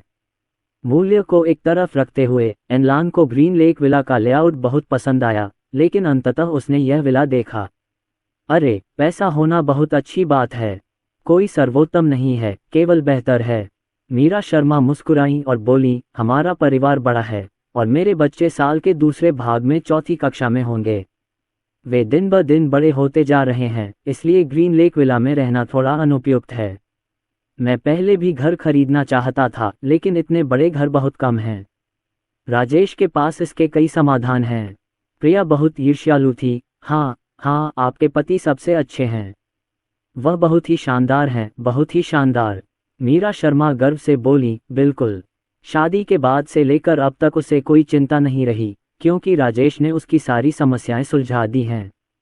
एक महिला के रूप में राजेश से विवाह कर पाना सौभाग्य और आशीर्वाद दोनों है। प्रिया ने उसकी ठुड्डी सहलाते हुए कहा, यह घर आलीशान ढंग से सजाया गया है। करोड़ों डॉलर के बिना आप इसे नहीं खरीद सकते। मीरा शर्मा ने एक क्षण सोचा और कहा, मुझे अभी पैसों के बारे में कोई जानकारी नहीं है। प्रिया ने हाथ बढ़ाकर मीरा शर्मा के चेहरे पर चुटकी काटी। पूछती हूँ, शर्म आती है? शर्म आती है? आपकी बातें तो वर्साए के साहित्य जैसी हैं। मीरा शर्मा वर्सेल्स को लेकर बहुत गंभीर हैं। मुझे सचमुच पैसों की कोई समझ नहीं है। राजेश मेरे लिए सब कुछ खरीदता है और मुझे भी चीज़ें खुद खरीदने देता है। मुझे लगता है कि मैं अपनी पसंद की कोई भी चीज़ खरीद सकता हूँ। प्रिया ने उसे घूरते हुए कहा, अमीर औरत कृपया मेरा साथ दो। मेरा साथ देना आसान है।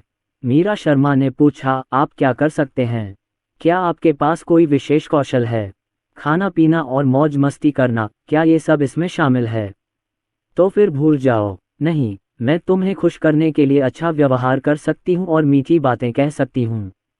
छोड़ो भी, तुम मेरे तीसरे बच्चे जितने प्यारे नहीं हो, नहीं मेरे दूसरे बच्चे जितने लाड़ प्यार से भरे हो।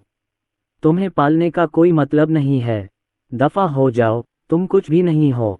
मुझे माँ कहो। माँ। मीरा शर्मा ने आश्चर्य से प्रिया की ओर देखा। तुम अद्भुत हो माँ, अपनी बेटी को कुछ लाख फूल दे दो। मेरे पास तो मुझे बुलाने के लिए पूर्वज भी नहीं हैं। धिक्कार है, मैं लापरवाह था और तुमने मेरा फायदा उठाया। दफा हो जाओ। प्रिया को हमेशा लगता है कि उसका जीवन असंतोषजनक है, लेकिन ध्यान से सोचने पर पता चलता है कि अरुण कुमार एक अच्छे इंसान हैं, जो अपने और अपने बच्चों के प्रति जिम्मेदारी और प्रेम से भरे हुए हैं। कई वर्षों तक विवाहित रहने के बाद भी वह मेरे साथ एक बच्चे की तरह व्यवहार करता है। लेकिन फिर भी, जब भी मैं आधी रात को जागती हूँ या अकेले अपने बच्चों की देखभाल करती हूँ, तो मुझे हमेशा ऐसा लगता है कि कुछ कमी है और कुछ खालीपन है। सीधे आगे देखते हुए प्रिया के दिल में आखिरकार जवाब था। पता चला कि यह ईर्ष्या के कारण है। वह स्वाभाविक रूप से खुश है कि उसका सबसे अच्छा दोस्त एक अच्छा जीवन जी रहा है। लेकिन एक दिन मेरी शादी हो गई और उसी जीवन में एक विरोधाभास आ गया और मानवीय स्वभाव धीरे धीरे अंधेरे कोनों से बाहर आने लगा। लेकिन अब अचानक उसे समझ आ गया है, अरुण कुमार कभी भी राजेश जैसा नहीं बन पाएगा और न ही उसका जीवन मीरा शर्मा जैसा अच्छा होगा।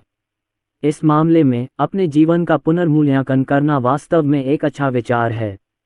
मीरा, अगर एक दिन मेरे पास जाने के लिए कोई जगह न हो, तो क्या आप मेरा साथ देंगे? हाँ, तुम मेरे सबसे अच्छे दोस्त हो। प्रिया मुस्कुराई और कुछ नहीं बोली। एक के बाद एक अन्य मेहमान आते गए। राजेश कपूर ने वयस्कों का तथा चारों खजानों ने बच्चों का अभिवादन किया। दौरे के बाद जतिन कपूर हैरान रह गए। बॉस लिन, ये तो कमाल है। उन्होंने फिर से घर बदल लिया है। मैं फिलहाल एक सेकंड हैंड मकान में रह रहा हूं और मेरे लिए जागीर का प्रबंध पहले ही हो चुका है। राजेश कपूर प्लेटें लगाते हुए मुस्कुराए, हमारा परिवार बड़ा है और बच्चे भी बड़े हो गए हैं। अगर हम कमरे नहीं बदलेंगे तो कैसे सो पाएंगे? ये सच है। यदि अतीत में ऐसा होता तो मैं निश्चित रूप से मकान की कीमत के बारे में पूछता, लेकिन अब मैंने ऐसा न करने का निर्णय लिया है। खैर, चाहे कितना भी पैसा खर्च हो जाए, मैं इसे वहन नहीं कर सकता। बॉस लिन, मैं आपको कुछ परेशान करना चाहता हूँ। इस समय तक राजेश कपूर सारा काम निपटा चुके थे। हम सब एक परिवार हैं। ये कहना बहुत अजीब होगा कि मुझे कोई परेशानी हो रही है। जतिन कपूर हल्के से खांसते हुए बोले, बात ऐसी है, मैं चाहता हूं कि शौर्य गर्मी की छुट्टियों में कुछ समय तुम्हारे पास रहे। जियाओ वाधवा इन दिनों हर समय बाहर भागता रहता है। एक दिन उसने कहा कि वह लाइब्रेरी जा रहा है, अगले दिन उसने कहा कि वह इंटरनेट कैफे जा रहा है।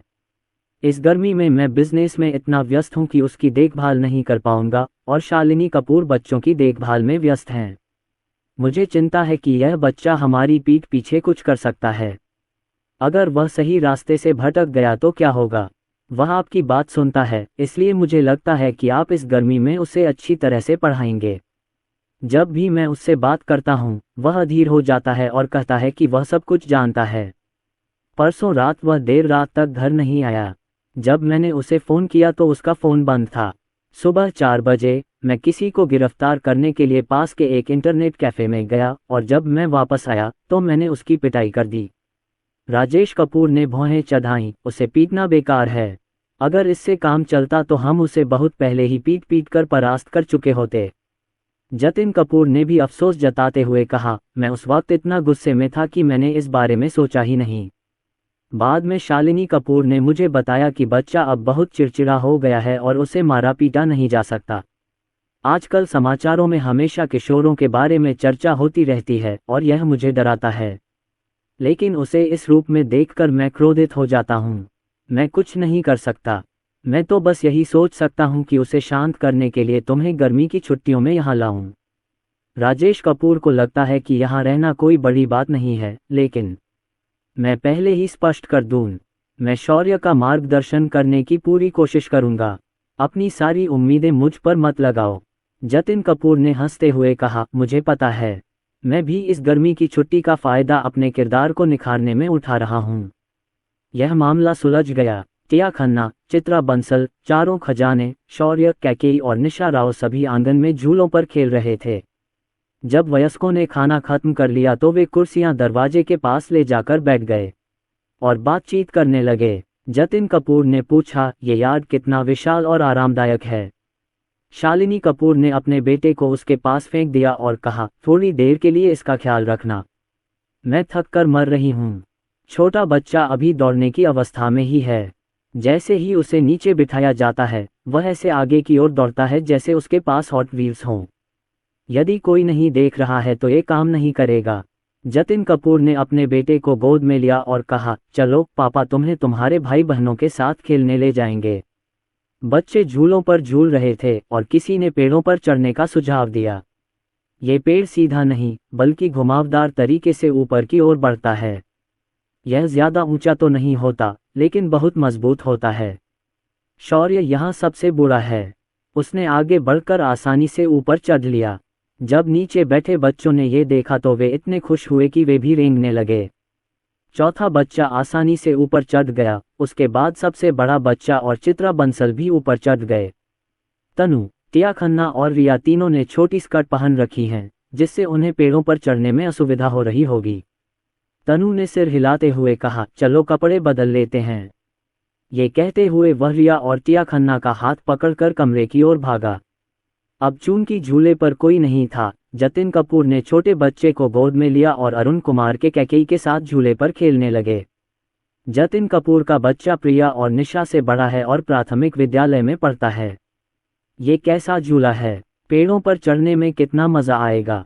इसलिए दोनों छोटे बच्चे हौंफते हुए रेंगने लगे और जतिन कपूर और अरुण कुमार ने अपने बेटों का उत्साहवर्धन किया। सबसे दयनीय स्थिति कैकेयी की थी, जो पेड़ से लिपट गई और चिंतित होकर चिल्लाने लगी, पिताजी पिताजी। अरुण कुमार ने देखा और हंसे। प्रिया, जो कुछ ही दूरी पर था, ने आंखें घुमाई और कहा, क्या मूर्ख है। कहते हैं कि जब कोई खतरा नहीं होता तो पिता ही सबसे बड़ा खतरा होते हैं। मैंने देखा कि अरुण कुमार ने प्रिया को पेड़ के तने पर लटका दिया था और अपना छोटा सा नितंब ऊपर उठाकर उसे प्रोत्साहित कर रहे थे। चलो बेटा। प्रिया अब सचमुच ऐसी स्थिति में है कि वह न तो नीचे जा सकती है और न ही ऊपर। बच्चा घबराकर पीछे मुड़ा और अपनी माँ को पुकारने लगा, माँ माँ, मदद करो मदद करो। सभी लोग हंसने से खुद को रोक नहीं पाए, यहाँ तक कि प्रिया भी गुस्से से हंस पड़ी। अरुण कुमार, बच्चे को नीचे रखो।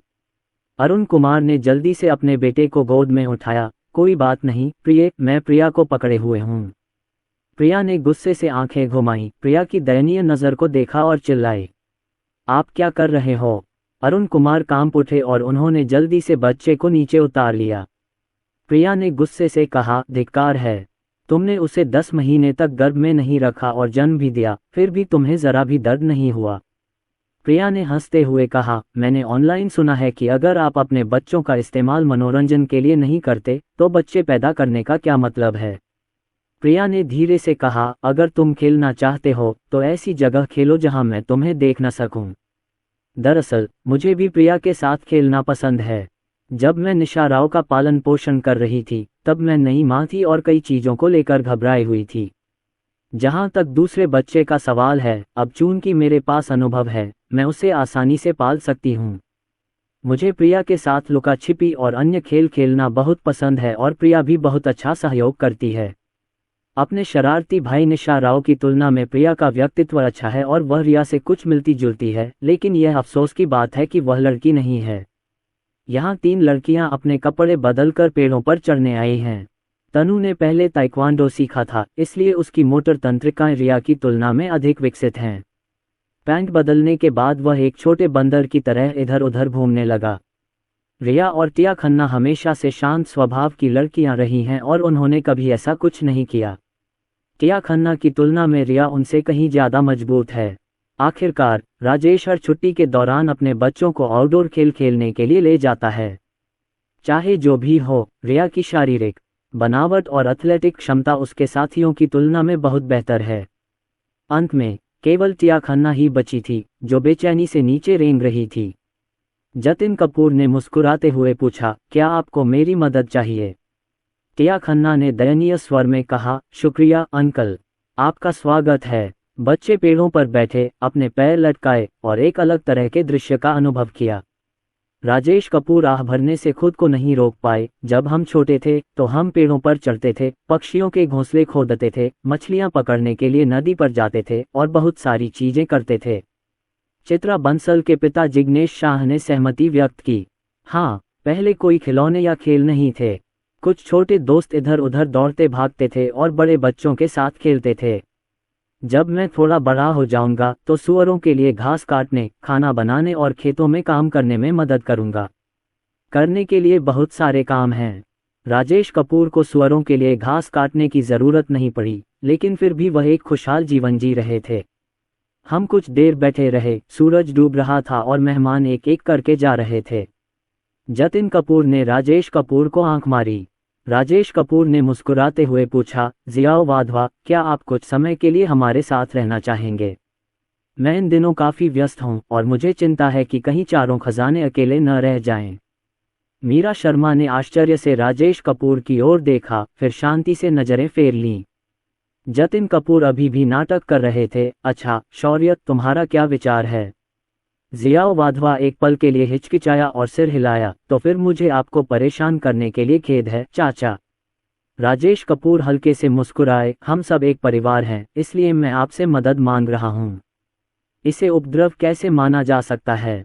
जतिन कपूर ने शौर्य को एक तरफ खींचा और पहले से तैयार रखी नकदी निकाली। यदि आपके पास पर्याप्त पैसे नहीं हैं तो मुझे बताइए और मैं बाद में आपको दे दूंगा। इस पैसे से मेरे छोटे भाई बहनों के लिए कुछ खिलौने और उपहार खरीदो। एक बड़े भाई को बड़े भाई की तरह व्यवहार करना चाहिए। और चूंकि आप यहीं रह रहे हैं, इसलिए अधिक सतर्क रहें और दोपहर तक देर तक न सोएं, ठीक है? अपने छोटे भाई बहनों के लिए एक अच्छे आदर्श बने और उन पर बुरा प्रभाव न डालें। कुछ विस्तृत निर्देश देने के बाद जतिन कपूर शालिनी कपूर और बच्चों को घर ले गए। इस समय छोटा बेटा इतना थक गया था कि उसे नींद आ गई। मीरा शर्मा पहले ही चारों खजानों को नहला धुलाकर बिस्तर पर ले जा चुकी थीं। राजेश कपूर ने शौर्य का कमरा साफ किया। अगर आपको किसी चीज की जरूरत हो तो हमें बताइए। हम सब एक परिवार हैं, बस इसे घर जैसा समझिए। ये प्रसाधन सामग्री हैं, बिल्कुल नई। लाइट स्विच यहाँ है। यहाँ एक फ़ोन है। अगर आपको रात में किसी चीज़ की ज़रूरत हो तो मुझे फ़ोन करें। ये मेरी टी शर्ट और शॉर्ट्स हैं, इन्हें अपने लिए पजामा समझो। विस्तृत निर्देश देने के बाद राजेश कपूर मुस्कुराते हुए बोले, जल्दी सो जाओ। क्या तुम चाहते हो कि मैं तुम्हें कल जगा दूं? शौर्य ने जल्दी से कहा, मुझे कल जगा देना, अन्यथा मुझे नहीं पता कि मैं कितनी देर तक सो पाऊंगा। अच्छा। अगले दिन जब राजेश कपूर ने नाश्ता तैयार कर लिया तो उन्होंने परिवार को उठकर खाना खाने के लिए बुलाया। विहू ने पूछा, भाई शौर्य हमारे घर पर क्यों हैं? राजेश कपूर मुस्कुराए और बोले, भाई शौर्य कुछ समय के लिए हमारे घर पर रहेंगे। ये सुनकर सभी बच्चे खुशी से चिल्ला उठे। नाश्ता बहुत ही स्वादिष्ट था। शौर्य ने बहुत दिनों से अच्छा नाश्ता नहीं किया था। जूनियर हाई स्कूल और प्राथमिक स्कूल में कक्षाओं का समय अलग अलग होता है, इसलिए शौर्य 7 बजे बाहर चला जाता है और आमतौर पर बाहर से खाना खरीदता है। केवल शनिवार और रविवार को ही आप अच्छा नाश्ता कर सकते हैं। राजेश कपूर ने कहा, पिताजी आज सुबह खरीदारी के लिए बाहर जा रहे हैं, इसलिए माँ आपको चौथी कक्षा का होमवर्क देखने में मदद करेंगी। विहू ने पूछा, पापा ने क्या खरीदा? क्या ये स्वादिष्ट है? पिताजी एक कुदाल खरीदना चाहते हैं और सब्जियां उगाने के लिए एक बाड़ वाला बगीचा बनाना चाहते हैं। जब बच्चों ने ये सुना तो वे वहां जाना चाहते थे। पिताजी सिर्फ 1-2 घंटे के लिए जाएंगे और जल्द ही वापस आ जाएंगे। अगर तुम कुछ करना चाहो तो उस समय कर सकते हो। लेकिन बच्चे ज़्यादा देर तक निराश नहीं हुए और उन्होंने पूछा कि क्या बोया जाए। खीरे, बैंगन, लोबिया और मिर्च। बच्चे फिर से खुश हो गए। राजेश कपूर मुस्कुराए और जियाओ वाधवा से बोले, जियाओ वाधवा, खाना खत्म करने के बाद आओ और साथ में अपना होमवर्क करो। अगर कोई सवाल हो तो अपनी चाची से पूछ लेना। शौर्य को कोई आपत्ति नहीं थी। ठीक है। रात्रि भोजन के बाद मीरा शर्मा ने बच्चों को चौथी कक्षा की पाठ्य पुस्तकों का पूर्वावलोकन करने में मदद की। शौर्य अपने कमरे में होमवर्क कर रहा था। अपने स्कूल बैग को देखते ही उसे अचानक कुछ समझ आया। मुझे पहले ये अजीब लगा था। क्या तुम कियाओ को उसके स्थानांतरण पर बधाई देने नहीं आए हो? उसे बिना किसी कारण के स्कूल बैग क्यों ढोने दिया जाए? अब ऐसा लगता है कि मेरे पिता की यह योजना बहुत पहले से थी। Shaurya, boom boom boom. जियाओ वाधवा, मैं हूँ। मैं आपके लिए कुछ फल लाने आया हूँ। अंदर आएं। मीरा शर्मा कुछ कटे हुए फल लेकर अंदर आईं। किसी चीज़ की ज़रूरत हो तो मुझे फ़ोन कर देना। अगर जवाब न पता हो तो मुझसे भी पूछ लेना। शौर्य ने सिर हिलाया। थोड़ी देर बाद ऊपर से वायलिन की आवाज़ आई तो शौर्य एक पल के लिए स्तब्ध रह गया। वह अपना चीनी होमवर्क करते हुए फल खा रहा था। उसे चीनी भाषा और गणित में कोई दिक्कत नहीं है, लेकिन अंग्रेजी उसकी कमज़ोरी है। ये प्रबंधनीय है, लेकिन इसकी नींव अच्छी तरह से नहीं रखी गई है। राजेश कपूर ने यहाँ एक कुदाल खरीदी। मैंने पानी का डिब्बा, उर्वरक, बीज और पाठ्यपुस्तकें भी खरीदीं। दोपहर के समय धूप बहुत तेज थी और जब बच्चे झपकी ले रहे थे, राजेश कपूर ने मिट्टी पलटना शुरू कर दिया। मीरा शर्मा खिड़की के सामने राजेश कपूर को पाठ्यपुस्तक पढ़ा रही थीं। जब तक बच्चे उठे, राजेश कपूर ने जमीन का एक बड़ा हिस्सा पहले ही पलट दिया था। विहू ने कहा, वाह, ये तो वाकई दिलचस्प है। राजेश कपूर ने कहा, आपके औजार वहाँ हैं। शौर्य को भी यह बात दिलचस्प लगी। अंकल, क्या आपके पास मेरे औजार हैं? राजेश कपूर ने उसके हाथ में कुदाल थमा दी। मेरा ये प्रयोग करो। चारों खजानों में एक छोटी कुदाल, एक छोटा फावड़ा और एक छोटी केतली मिली। राजेश कपूर थोड़ी देर आराम करने के लिए बैठ गए और बच्चों को कुदाल पकड़े और उन्हें निर्देश देते हुए देखने लगे। चलो, मिट्टी को वैसे ही पलटो जैसे पिताजी ने अभी किया था। ध्यान रखना कि तुम्हें चोट न लगे। राजेश कपूर छांव में बैठे तरबूज खा रहे थे। प्यास लगे तो आकर तरबूज खा लेना। खाने के बाद काम करते रहना। एक यात्रा में 4 खजाने। दूसरी यात्रा। 5वीं यात्रा पर राजेश कपूर ने आखिरकार कहा, क्या आप कुछ छोड़ सकते हैं? विहू ने तरबूज का एक टुकड़ा खाया और कहा, अच्छा, आप पहली बार ऐसा कुछ कर रहे हैं, इसलिए प्रगति की चिंता न करें। अगर आप इसे आसानी से कर लेते हैं तो ये काफ़ी अच्छा है। मीरा शर्मा हाथ में पंखा लिए आईं। हनी, इसमें कितना समय लगेगा? ये लगभग पूरा हो गया है। कुछ लोग थक गए थे, लेकिन उन्हें लगा कि यह सार्थक था। विहू ने उत्साहित होकर कहा, माँ, पिताजी ने कहा है कि हम सबको कुछ न कुछ बोना चाहिए। आज हम टमाटर लगाएंगे। विहू ने टमाटर को इसलिए चुना क्योंकि वे खाने योग्य हैं। मीरा शर्मा ने सोचा कि यह एक अच्छा विचार है, जिसमें प्रत्येक बच्चे को एक प्रकार की सब्जी की देखभाल करने की जिम्मेदारी दी जाए। क्या ये ठीक रहेगा कि बीज बोने के बाद आप में से प्रत्येक को एक डायरी रखनी चाहिए? ठीक है। बच्चों को कोई आपत्ति नहीं थी और उन्हें ये काफ़ी दिलचस्प लगा। राजेश कपूर ने किताब खोली। आओ, पहले ये जान लें कि टमाटर कैसे उगाए जाते हैं। चलो, टमाटर के पौधे निकाल लें और ऊपर बताए गए तरीके अपनाएं। शौर्य ने भी इसमें भाग लिया और उसे यह बहुत रोचक लगा। राजेश कपूर ने मीरा शर्मा को किताब थमाते हुए कहा, पत्नी, आप इसे पढ़िए और हम ऑपरेशन कर देंगे। मीरा शर्मा ने किताब ली और कहा, प्रति वर्ग मीटर जमीन के लिए लगभग 25 से 40 किलोग्राम उर्वरक की आवश्यकता होती है। उर्वरक को जमीन में 6 से 8 सेंटीमीटर गहराई तक भरें। विहू ने घबराकर पूछा, पिताजी, 25 से 40 किलोग्राम खाद कितनी होती है? उन्होंने फिर इशारा करते हुए पूछा, क्या 6 से 8 सेंटीमीटर वाकई इतनी गहरी होती है? राजेश कपूर ने अपने होंठ भींच लिए, वाधवत को रसोई में ले गए और शीघ्र ही एक यंत्र निकाल लिया। यह एक वजन मापने का उपकरण है जिसका इस्तेमाल उन्होंने सामग्री मिलाने के लिए किया। ये छोटा और सुविधाजनक है। मीरा शर्मा ने पीछे मुड़कर कहा, पति जी, रुकिए, और भी सीढ़ियां हैं। पौधों या पौधों को जमीन में लगाने से पहले रोपण गड्ढे में कुछ मुट्ठी भर जैविक उर्वरक या अंडे के छिलके छिड़क दें। जैसे जैसे टमाटर की जड़ जमीन के नीचे बढ़ती है, वह इन पोषक तत्वों को अवशोषित कर लेती है, जिससे फल उत्पादन बढ़ जाता है। खैर, मेरे पास पहली बार कोई अनुभव नहीं है, इसलिए मुझे उन्हें वैज्ञानिक रूप से उठाना होगा।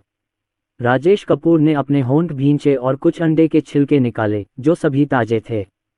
पिताजी, आज रात तुम्हारे लिए केक बनाएंगे।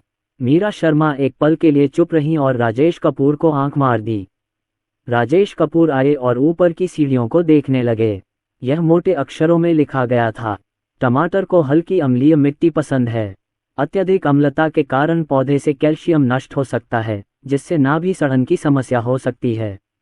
मिट्टी का पीएच 6.0 और 6.8 के बीच होना अनुशंसित है। यदि मृदा परीक्षण का परिणाम 6.8 से अधिक है तो टमाटरों को कोल्ड कॉफ़ी और समान मात्रा में पानी के मिश्रण से सींचें या मिट्टी को पाइन सुइयों की एक परत से ढक दें। यदि माप 6.0 से कम है तो मिट्टी में कुछ डोलोमाइटिक चूना या अन्य कैल्शियम स्रोत जैसे अंडे के छिलके का पाउडर या कैल्साइट पाउडर मिलाएं। राजेश कपूर: हाँ, लोग ग्रामीण इलाकों में टमाटर उगाते थे और कुछ लोग तो उन्हें अपने गमलों में भी उगाते थे। फिर इतनी परेशानी क्यों नहीं है जहां स्वयं इसका परीक्षण किया जा सके। राजेश कपूर ने रेखा पर ध्यान न देने का नाटक किया। पौधों के बीच 45 से 90 सेंटीमीटर की दूरी होनी चाहिए। ये दूरी आपको पौधों के बीच चलने फिरने की सुविधा देती है, जिससे पानी देना, खरपतवार निकालना और कटाई करना आसान हो जाता है। यदि आप अधिक गर्म जलवायु में रहते हैं तो पौधों के बीच की दूरी 23 से 46 सेमी तक कम कर देनी चाहिए। ये दूरी पौधों को एक दूसरे को छाया प्रदान करती है और धूप से होने वाली जलन से बचाती है। राजेश ने बच्चों से पूछा, क्या यहाँ गर्मी है? दरअसल उन्हें यह नहीं पता था कि मुंबई के बाहर गर्मी है या नहीं, इसलिए उन्होंने 46 सेमी की दूरी चुनी। मीरा शर्मा समझ गईं। पति जी, आगे बढ़िए और मैं इसे आपको पढ़कर सुनाती हूँ। इसलिए मीरा शर्मा को छोड़कर राजेश चारों खजानों और शौर्य को लेकर आया, दूरी नापी और एक छोटा सा गड्ढा खोदा। मैंने वधवाटी टमाटर के पौधे खरीदे और 4 पंक्तियों में लगाए। गड्ढों में अंडे के छिलके और खाद छिड़कें। ये वधवती गड्ढे हैं और चारों खजानों की सावधानीपूर्वक जांच करनी होगी। आखिर ये उसकी फसलें हैं। अपने द्वारा उगाई गई सब्जियां खाने के बारे में सोचकर ही आपको खुशी होती है, इसलिए निश्चित रूप से आपको इसके बारे में गंभीर होना होगा। वधवाटी के छोटे गड्ढों की जांच करने के बाद मीरा शर्मा ने आगे कहा, पौधे का 50 से 80% भाग मिट्टी में दबा दें। जड़ें पूरी तरह ढकी होनी चाहिए और जड़ों के आसपास की मिट्टी सघन होनी चाहिए। यदि मिट्टी में दबे हिस्से पर पत्तियां हों तो उन्हें पहले ही काट दें, अन्यथा वे मिट्टी में सड़ जाएंगी।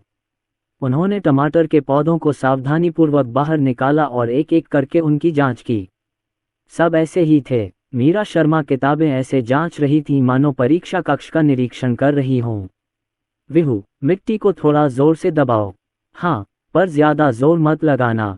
खैर, तनु और रिया ने बहुत अच्छा काम किया, बहुत बढ़िया। सब कुछ लगा हुआ है। मीरा शर्मा पढ़ना जारी रखती हैं। अपने टमाटरों में खूंटे या पिंजरे लगाए, वे बेलों को सहारा देंगे। पौधे लगाते समय खूंटे या पिंजरे लगा दिए जाने चाहिए। यदि पौधे लगाते समय कुछ नहीं लगाया जा सका है तो उन्हें कम से कम 14 दिनों के भीतर लगा दिया जाना चाहिए। सब लोग, मीरा शर्मा ने कहा, यदि आप स्वयं काम करना पसंद करते हैं तो आप अपना स्वयं का टमाटर पिंजरा बनाने का भी प्रयास कर सकते हैं। राजेश कपूर खड़े हुए और एक नज़र डाली। सीधे शब्दों में कहें तो हमने इसे आज ही पूरा कर लिया। पिंजरा बनाना बहुत आसान था। राजेश कपूर ने ताली बजाई और कहा, यह आसान है, मैं बना लूँगा। मेरे पास घर पर ही सारी सामग्री मौजूद है। इसलिए मीरा शर्मा को छोड़कर बाकी सभी लोग व्यस्त हो गए। ठोस प्रयासों से पिंजरा जल्द ही ठीक कर लिया जाएगा। मीरा शर्मा ने विहू को याद दिलाया, विहू, मेरा सुझाव है कि तुम कुछ कागज़ और कलम ले आओ। ये गमले को रोज़ पानी देने के बारे में है। विहू कागज़ और कलम लेकर घर में आया। सुनो, पहले सप्ताह के बाद हर 7 से 10 दिन में पानी दो। शुरुआत करने के लिए प्रत्येक पौधे को प्रतिदिन 500 मिलीलीटर गर्म पानी से सींचें। पूरे पौधे को सीधे पानी देने से रोग का खतरा बढ़ जाता है। फफूंदी और फंगस जैसी बीमारियों से बचने के लिए सुबह पानी दें। याद रखें, सुबह पानी दें। ठीक है, 10 दिनों के बाद पानी देने की आवृत्ति कम कर दें। जैसे जैसे पौधा बढ़ता है और मौसम गर्म होता है, पानी की मात्रा उसी के अनुसार बढ़ा दें। मिट्टी में नमी बनाए रखने के लिए सप्ताह में 2 से 3 बार पानी दें। हर बार 3 से 4 लीटर पानी का उपयोग करें। इतना कहने के बाद मीरा शर्मा ने ऊपर देखा और पूछा, क्या आपने लिखना समाप्त कर लिया है? विहू ने सिर हिलाया, मैं कर चुका हूँ। दोपहर भर की कड़ी मेहनत के बाद अंततः टमाटर बोए गए। राजेश कपूर आंगन में सिंक में हाथ धो रहे थे और मुस्कुराते हुए कह रहे थे, आज से टमाटरों की देखभाल विहू को करनी होगी। हम टमाटर खा सकते हैं या नहीं, यह आपकी क्षमता पर निर्भर करता है। विहू ने गंभीरता से कहा, मैं ये काम पूरा करने का वादा करता हूँ। मैं चाहता हूं कि मेरे परिवार में हर कोई मेरे उगाए टमाटर खा सके। राजेश कपूर भी बहुत गंभीर हो गए। ठीक है, कृपया अपना काम याद रखें। हाँ, मीरा शर्मा ने अपना मुंह ढक लिया और मुस्कुराई। ठीक है, घर वापस जाओ और थोड़ी देर आराम करो, तुम्हें पसीना आ रहा है। विहू ने कहा, हमने अभी तक तालाब में पानी नहीं डाला है। मीरा शर्मा ने याद दिलाया, जड़ों के साथ पानी डालें, पूरे पौधे को पानी न दें। मुझे पता है, माँ। काम खत्म करने के बाद मैंने राजेश कपूर द्वारा लाए गए मिर्च के पौधों पर नजर डाली। उन्होंने शिमला मिर्च चुनी, जिसे बच्चे खाना पसंद करते थे, इसलिए उन्होंने कुछ शिमला मिर्च लगाने का निर्णय लिया। मैंने भी वधवती के पौधे खरीदे और तनु को दे दिए। चलो चलें, रात के खाने के बाद हम काम जारी रखेंगे। समय बचाने के लिए राजेश ने शाम को नूडल्स बनाए। खाने के बाद वाधवत परिवार बेल मिर्च लगाने के लिए आंगन में चला गया। मीरा शर्मा ने पंखा पकड़ते हुए कहा, आंगन में अभी भी काफी रोशनी है।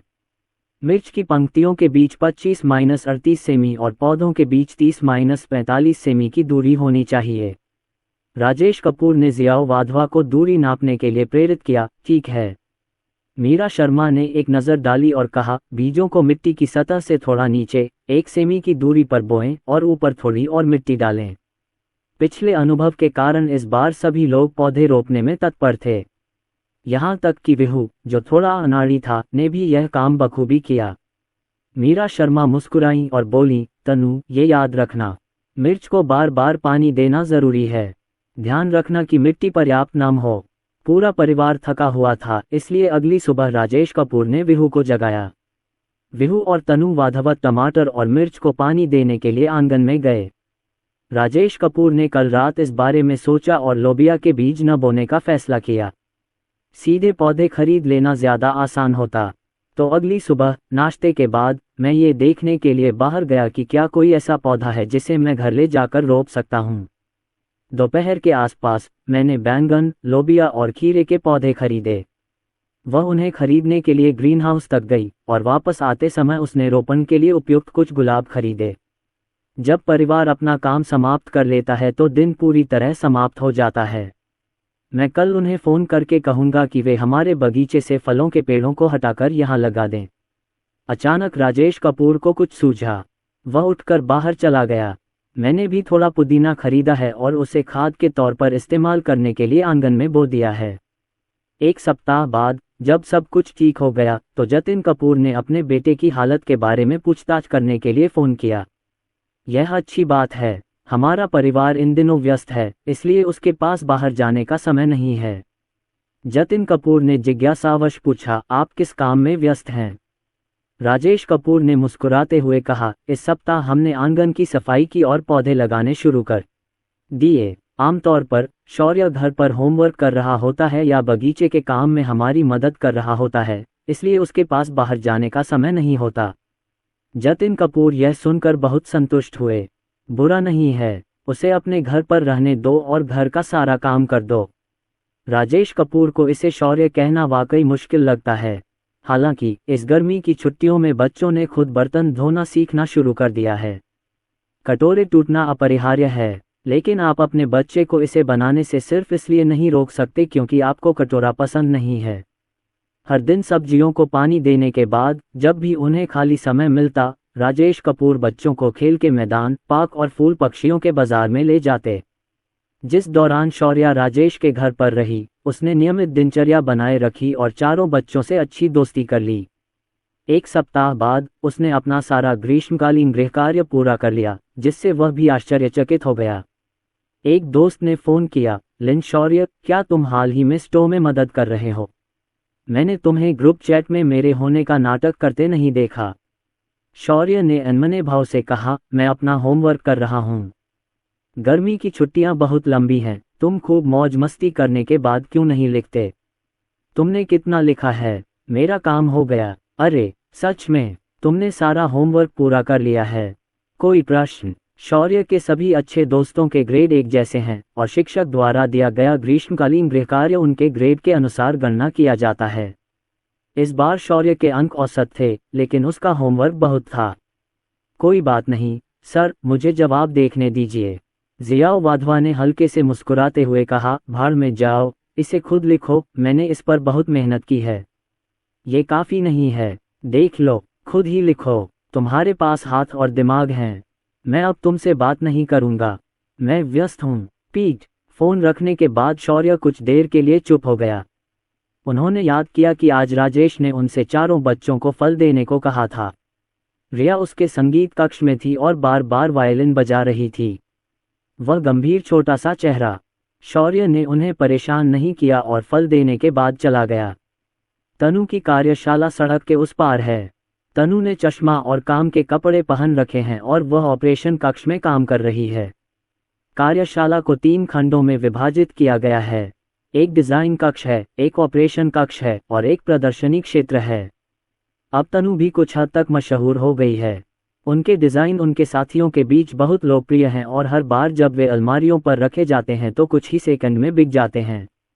तनु ने अभी अभी कंगन बनाना समाप्त किया था और अपनी कमर खींच ली थी। भाई शौर्य यहाँ हैं, धन्यवाद। शौर्य मुस्कुराया और पूछा, क्या मैं देख सकता हूँ? निस्संदेह तुमसे हो सकता है। तनु वधवत को हाथ धोने के लिए बुलाया और जब वह बाहर आया तो उसने देखा कि शौर्य प्रदर्शनी देख रहा है। क्या तुम्हें कुछ पसंद आया? मैं तुम्हें दे सकता हूँ। शौर्य ने सिर हिलाते हुए कहा, नहीं, ये चीज़ें लड़कियों के लिए हैं।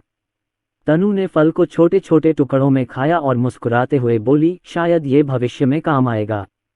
शौर्य मुस्कुराया और सच्ची प्रशंसा व्यक्त करते हुए बोला, आप बहुत अद्भुत हैं। जब वह तीसरी कक्षा में था तब भी वह स्कूल के गेट पर घूमने वाले खिलौने खरीदने में अपने सहपाठियों के साथ प्रतिस्पर्धा करता था। नाश्ता खरीदना, गेम खेलना, यही सब मैं दिन भर सोचता रहता हूँ। शौर्य की प्रशंसा के जवाब में तनु ने कहा, क्या यह आश्चर्यजनक है? बुरा नहीं है, मैं भविष्य में एक प्रसिद्ध आभूषण डिजाइनर बनना चाहती हूँ। छोटे वाधवासी को इस बात में कोई संदेह नहीं था कि तनु ये कर सकती है। मैं बचपन से ही अपने सपनों के लिए कड़ी मेहनत करता रहा हूँ। तनु ने पूछा, शौर्य, तुम बड़े होकर क्या करना चाहोगे? शौर्य अवाक रह गया, मुझे अभी तक पता नहीं। तनु ने कहा, तुम्हें बाद में पता चल जाएगा। अवि और विहू अभ्यास कक्ष में हैं। वे ऊर्जा से भरे हुए हैं और स्थिर नहीं बैठ सकते, इसलिए जब भी उनके पास कुछ नहीं होता वे लड़ने लगते हैं। यद्यपि विहू युवा है, फिर भी लड़ाई में वह अवि से थोड़ा ही पीछे है। जब शौर्य अंदर आया तो उसने देखा कि 2 लोग आपस में जमकर लड़ रहे हैं। शौर्य, विहू ने तुरंत अपना पैर वापस खींच लिया, अब और नहीं खेलना, मुझे तरबूज खाना है। अवि धीरे से पास आया और बोला, तुम अभी जीत गए। विहू अब अपने भाई से भी ज्यादा ताकतवर हो गया है। विहू ने कहा, हा, बिल्कुल। विहू का गर्वित चेहरा देखकर अवि एक क्षण के लिए अवाक रह गया और शौर्य से पूछने लगा, भाई शौर्य, क्या तुम ताइक्वांडो जानते हो? चलो साथ खेलते हैं। शौर्य एक क्षण के लिए स्तब्ध रह गया और हाथ हिलाते हुए बोला, मैंने ये पहले सीखा था लेकिन अब नहीं। क्यों? क्योंकि मैं आलसी हूँ और इतना खेलना चाहता हूँ कि सीखना ही नहीं चाहता। वह अपने छोटे भाइयों अवि और विहू के सामने यह बात कहने में असमर्थ था। बोलने में शर्म महसूस करते हुए मैंने बस इतना कहा, उस समय मुझे कुछ और काम था इसलिए मैं नहीं गया। जब वह कमरे से बाहर आया तो अवि भी उसके पीछे पीछे बाहर चला गया। वह सुलेख लिखने और लिखने का अभ्यास करने जा रहा था। शौर्य को अपनी कुत्ते जैसी लिखावट याद आई और उसने पूछा, तुम्हारी लिखावट तो बदसूरत है। अवि ने सिर हिलाया, हाँ, अब बहुत बेहतर है। मैं 3 वर्षों से सुलेख का अभ्यास कर रहा हूँ और मैं जो भी लिखता हूँ वह बहुत सुंदर होता है। हर बार जब शिक्षक उसका होमवर्क और टेस्ट पेपर सही करते थे तो उसे खुशी होती थी और वह कई बार छात्रों के लिए एक आदर्श बन गया। शौर्य उत्सुकता से अवि के पीछे कमरे में गया और ऊपर देखने लगा। अचानक मुझे निराशा महसूस हुई। अरे, तीसरी कक्षा का छात्र, उसकी लिखावट का हर स्ट्रोक बहुत सुंदर है। ये बिल्कुल प्रिंटआउट जैसा था। कोई आश्चर्य नहीं कि मेरी चाची को मेरी खराब लिखावट देखकर बहुत अजीब लगा होगा। जब हम अवि के कमरे से बाहर आए तो तनु और विहू ने कहा कि वे तैराकी प्रतियोगिता में जा रहे हैं। वैसे भी यह एक गर्म दिन है और दोनों बच्चे बहुत सक्रिय हैं। दोनों बच्चों ने शौर्य को अपने साथ आने के लिए आमंत्रित किया। आप लोग आगे बढ़ें, मुझे कुछ और काम है। उसे जीवन रक्षक दवा दे दीजिए और हो सकता है वह इस पर विचार करे। कमरे में वापस आकर शौर्य थोड़ा अंतर्मुखी हो गया। वह जानता था कि वह उत्कृष्ट नहीं है और अन्य बच्चों की तुलना में वह कहीं बीच में है। तीसरी कक्षा तक मेरे अंक ठीक थे। तीसरी कक्षा के बाद वह इधर उधर खेलने लगा और पढ़ाई से घृणा करने लगा और धीरे धीरे उसके ग्रेड में भारी गिरावट आने लगी। कहा जाता है कि एक ही पंख के पक्षी एक साथ रहते हैं, और यह बात सही भी है। अलग अलग व्यक्तित्व वाले लोग समान व्यक्तित्व वाले मित्रों की ओर आकर्षित होंगे और समय के साथ वे घनिष्ठ मित्र बन जाएंगे। मीरुत में कक्षा में वह कई ऐसे सहपाठियों से अभिन्न रूप से जुड़ा हुआ था जिनके परिवार संपन्न थे। तुम किस लिए पढ़ रहे हो? क्या तुमने नहीं सुना कि जो लोग कड़ी मेहनत से पढ़ाई करते हैं वे अंततः ऐसे मालिकों के लिए काम करते हैं जो खराब शैक्षणिक प्रदर्शन के साथ अपना खुद का व्यवसाय शुरू करते हैं। चलो हम कॉलेज जाते हैं और स्नातक होने के बाद साथ मिलकर एक दुकान खोलते हैं। वैसे भी हमारे पास घर पर कई अपार्टमेंट हैं और लाखों की बचत है। इकलौती संतान होने के नाते मुझे इतनी मेहनत करने की कोई ज़रूरत नहीं है। भविष्य में जीवन कैसा होगा इसका पूर्वानुमान कौन लगा सकता है? यदि आप अपनी युवावस्था का आनंद नहीं ले सकते तो चलिए कुछ मौज मस्ती करें। शौर्य लंबे समय तक उनके साथ खेला और धीरे धीरे उनसे प्रभावित हुआ। अपने समकक्षों में राजेश सबसे अमीर हैं और उनके बच्चे सबसे उत्कृष्ट हैं। उसके पिता ने पहले भी 4 खजानों के बारे में बात की थी और उसने भी जवाब दिया। अगर उनके पास पैसा होगा तो वे निश्चित रूप से अपने बच्चों के पालन पोषण पर बहुत सारा पैसा खर्च करेंगे। हालांकि कुछ समय साथ बिताने के बाद मुझे थप्पड़ मारा गया। चारों खजाने अपना अपना काम करते हैं। उनकी उम्र के लोग शायद ही कभी घर का काम करते हैं और अन्य लोग पहले से ही घर का काम और सफाई करने में लगे हुए हैं। जब वह झपकी ले रहा होता है तो अन्य लोग पहले से ही जाग रहे होते हैं, इसलिए इस बात पर नज़र रखने की कोई ज़रूरत नहीं है कि वह अपना समय कैसे आवंटित करता है। उसकी कल्पना में ये रिया ही होगी जिसे रोते हुए पियानो बजाने का अभ्यास करने के लिए मजबूर किया गया होगा, जबकि उसके चाचा और चाची उसके पास खड़े होकर उसे गंभीर सलाह दे रहे होंगे। नहीं, मुझे लगता है कि अभ्यास करना अच्छा है ना? मैंने अपने चाचा और चाची को कभी एक शब्द भी बोलते नहीं देखा। उनकी कल्पना में चारों बच्चों की गर्मी की छुट्टियां विभिन्न रुचिकर कक्षाओं और उपचारात्मक पाठों से भरी होंगी। नहीं, यही तो गर्मी की छुट्टियां होती हैं। चौथी कक्षा के पाठ्यक्रम की तैयारी के अलावा उन सभी के पास करने के लिए अपने अपने काम हैं। शौर्य ने अपना चेहरा ढक लिया। अरे, मुझे ऐसा लग रहा है कि मैं खुद को बंद कर लूँगा। मुख्य बात यह है कि उसका परिवार मेरे परिवार से अधिक अमीर है और वह मुझसे अधिक सफल है। ये पहली बार है जब शौर्य ने अपने बारे में इतनी गहराई से सोचा है। बूम बूम बूम, दरवाजे के बाहर तनु की आवाज़ आई, भैया शौर्य, खाने का समय हो गया है। रात के खाने के बाद राजेश ने बताया कि कुछ दिनों में रिया और मीरा शर्मा एक प्रदर्शन की तैयारी के लिए चेन्नई जाएंगी। अब रिया की प्रतिभा को पहचान मिल गई है और वह देश में काफ़ी लोकप्रिय हैं। तनु फल खाते हुए बोली, पापा, मेरे छोटे भाई विहू ने अभी अभी मुझे बताया कि घुड़सवारी मज़ेदार होती है। क्या आपने नहीं कहा था कि जब हमारी छुट्टी होगी तो आप हमें घुमाने ले जाएंगे? राजेश कपूर को ये बात याद आई और उन्होंने कहा, ठीक है, कल चलते हैं। दोपहर को चलेंगे और शाम को वापस आएंगे। मैं शौर्य की ओर मुड़ी और बोली, तुम पिछले कुछ दिनों से बाहर नहीं गए हो, तुम बोर हो रहे होगे, चलो साथ में खेलते हैं। राजेश कपूर के ब्लैक गोल्ड कार्ड का उपयोग मुंबई में निर्दिष्ट स्थानों पर मुफ्त उपभोग के लिए किया जा सकता है। उदाहरण के लिए golf course, bowling alley, riding track आदि। राजेश ने उसी शाम अपॉइंटमेंट लेने के लिए फ़ोन किया और अगली दोपहर करीब 5 बजे रेसकोर्स पर पहुंच गया। राजेश और उसका समूह रेसकोर्स की ओर चला गया। ये स्थान काफ़ी दूर है और वहां तक गाड़ी से जाने में लगभग 1 घंटा लग गया। वहां पहले से ही कर्मचारी हमारा स्वागत करने के लिए इंतजार कर रहे थे। वे विनम्र थे और उन्होंने ध्यानपूर्वक सेवा प्रदान की। नमस्ते मिस्टर कपूर, क्या आप पहली बार हमारे अस्तबल में आए हैं? मैं आपको आपका परिचय कराता हूँ। राजेश कपूर ने सिर हिलाकर कहा, ठीक है। कर्मचारी ने मुस्कुराते हुए कहा, हमारे यहाँ 50 से अधिक उत्कृष्ट घुड़सवारी घोड़े हैं और प्रत्येक का एक प्रमाणित वंश है। शुरुआती सवारों के लिए सौम्य घोड़े उपयुक्त होते हैं तथा उन्नत सवारों के लिए त्वरित प्रतिक्रिया और मजबूत व्यक्तित्व वाले भयंकर घोड़े उपयुक्त होते हैं।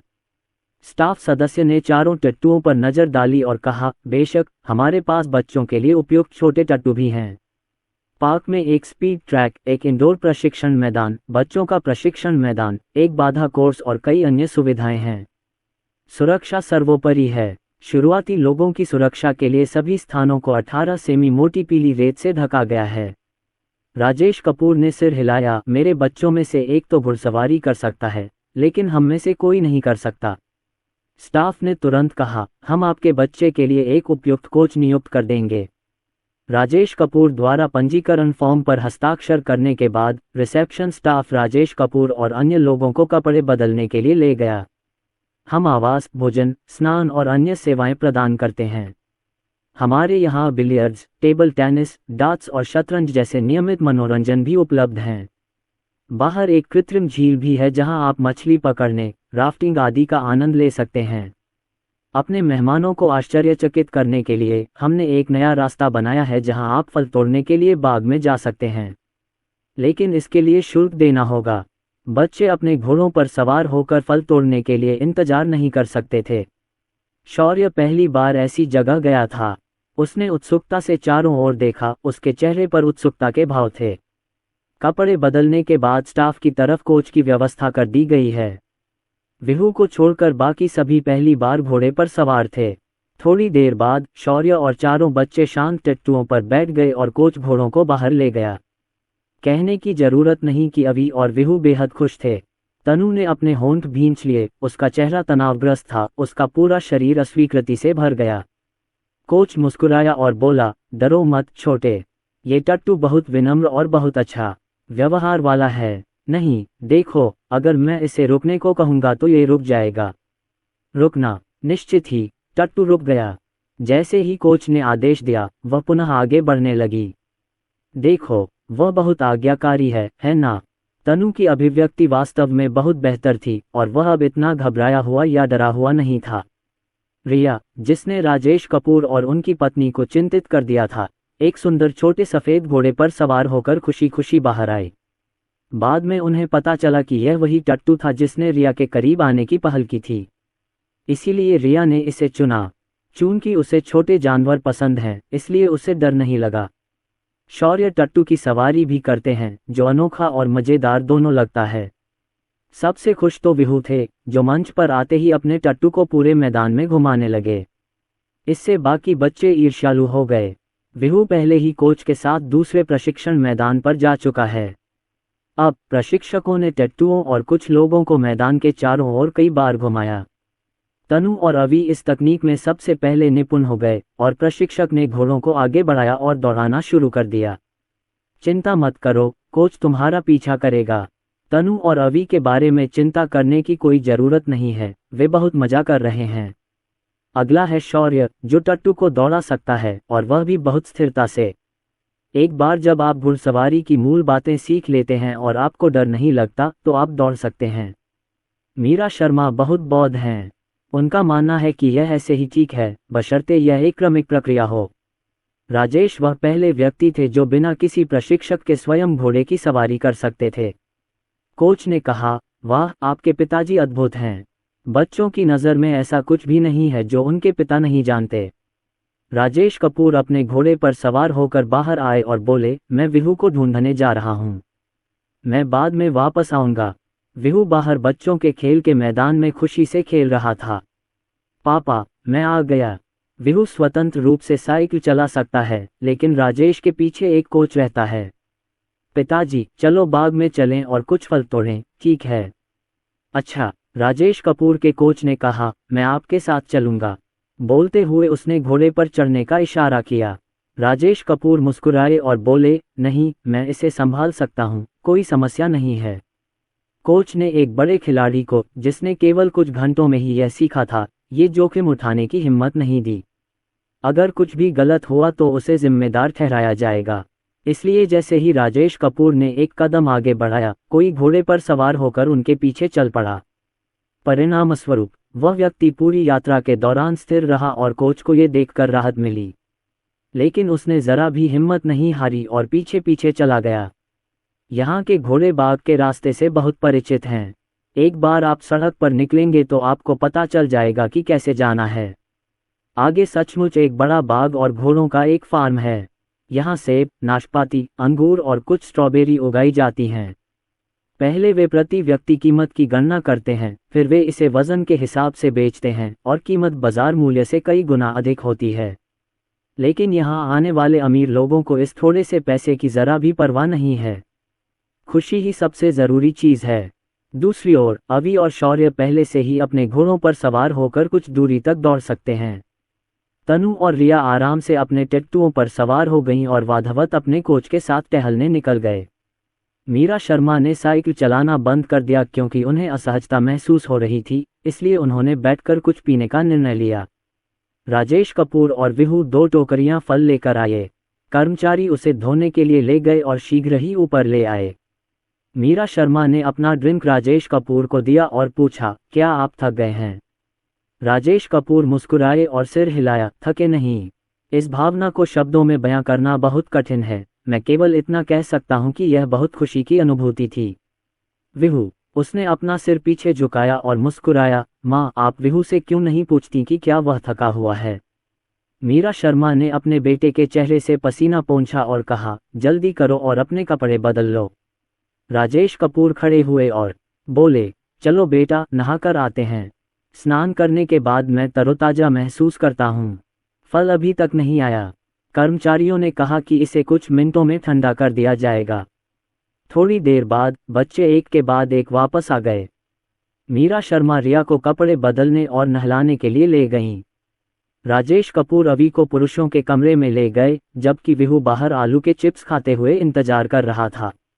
थोड़ी देर बाद तनु भी आ गई। अंदर आओ, माँ बाथरूम में हैं। बच्चों को साफ कर दो। लड़कों को बाल सुखाने की जरूरत नहीं है, ये थोड़ी देर में हो जाएगा।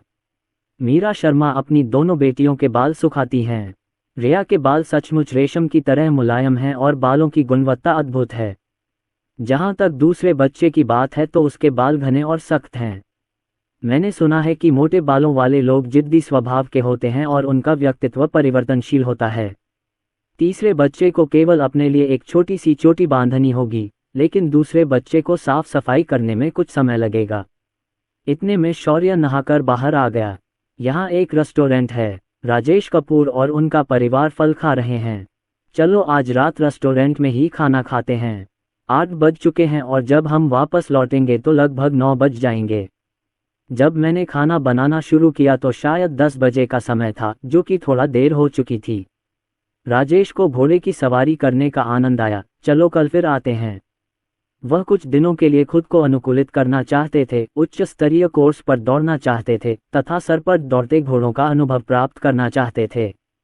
राजेश कपूर ने शियाओ वाधवा से पूछा, क्या घुड़सवारी मजेदार है? शौर्य ने सिर हिलाया, मजा आ गया। मेरा घोड़ा बहुत ही आज्ञाकारी है। ट्रेनर ने मुझे कुछ आज्ञाएं सिखाईं और उसने उनका बहुत अच्छी तरह पालन किया। राजेश कपूर ने मुस्कुराते हुए कहा, अगली बार जब हम आएंगे तो हमें वह घोड़ा मिलेगा जिस पर हम आज सवार हुए थे। राजेश कपूर का घोड़ा एक सौम्य और बूढ़ा घोड़ा है। वह अभी नौसिखिया है और उस पर सवारी करते समय उसे विशेष रूप से स्थिरता का एहसास होता है। शायद ये पहली छाप के कारण है। रेस्तरां में काफी लोग हैं। राजेश कपूर और अन्य लोगों ने एक टेबल ढूंढी और बैठ गए तथा कुछ विशेष व्यंजन ऑर्डर किए। मैंने ये भी पूछा कि कौन से खाद्य पदार्थ स्वाद में हल्के हैं और बच्चों के लिए उपयुक्त हैं। रेस्तरां में कई अन्य बच्चे भी घुड़सवारी कर रहे थे और अचानक मेरी मुलाकात ऋषित से हो गई। ऋषित लोगों को यह आभास देता है कि उसने उच्च शिक्षा प्राप्त की है और अब वह कक्षा 7 का मॉनिटर है। ऋषित पहले सौम्य और प्यारा था, लेकिन अब वह तीसरी कक्षा में है और अपने साथियों की तुलना में अधिक परिपक्व है। जो व्यक्ति आया था वह उसकी मां नहीं थी, बल्कि परिवार की चाची थी। हम किंडरगार्टन में सहपाठी हैं और एक ही प्राथमिक विद्यालय में पढ़ते हैं, इसलिए जब हम मिले तो हमें एक दूसरे को नमस्ते कहना चाहिए। ऋषित चुपचाप खाना खा रहा था। ये सुनकर उसने उधर देखा और उसकी आंखें चमक उठीं। ऋषित भोजन लेकर आया और उसके पीछे बैठी चाची जल्दी से प्लेट ले आईं। नमस्ते चाचा और चाची। ऋषित की पारिवारिक शिक्षा अच्छी है और वह बहुत विनम्र है। उसने शौर्य की ओर देखा, नमस्ते बड़े भाई। शौर्य ने सिर हिलाकर कहा, नमस्ते। विहू की नज़र ऋषित के कटोरे पर टिकी थी। ऋषित, तुम क्या खा रहे हो? इसका स्वाद कैसा है? ऋषित ने कहा, यह बुरा नहीं है, स्वाद तो ठीक ठाक है।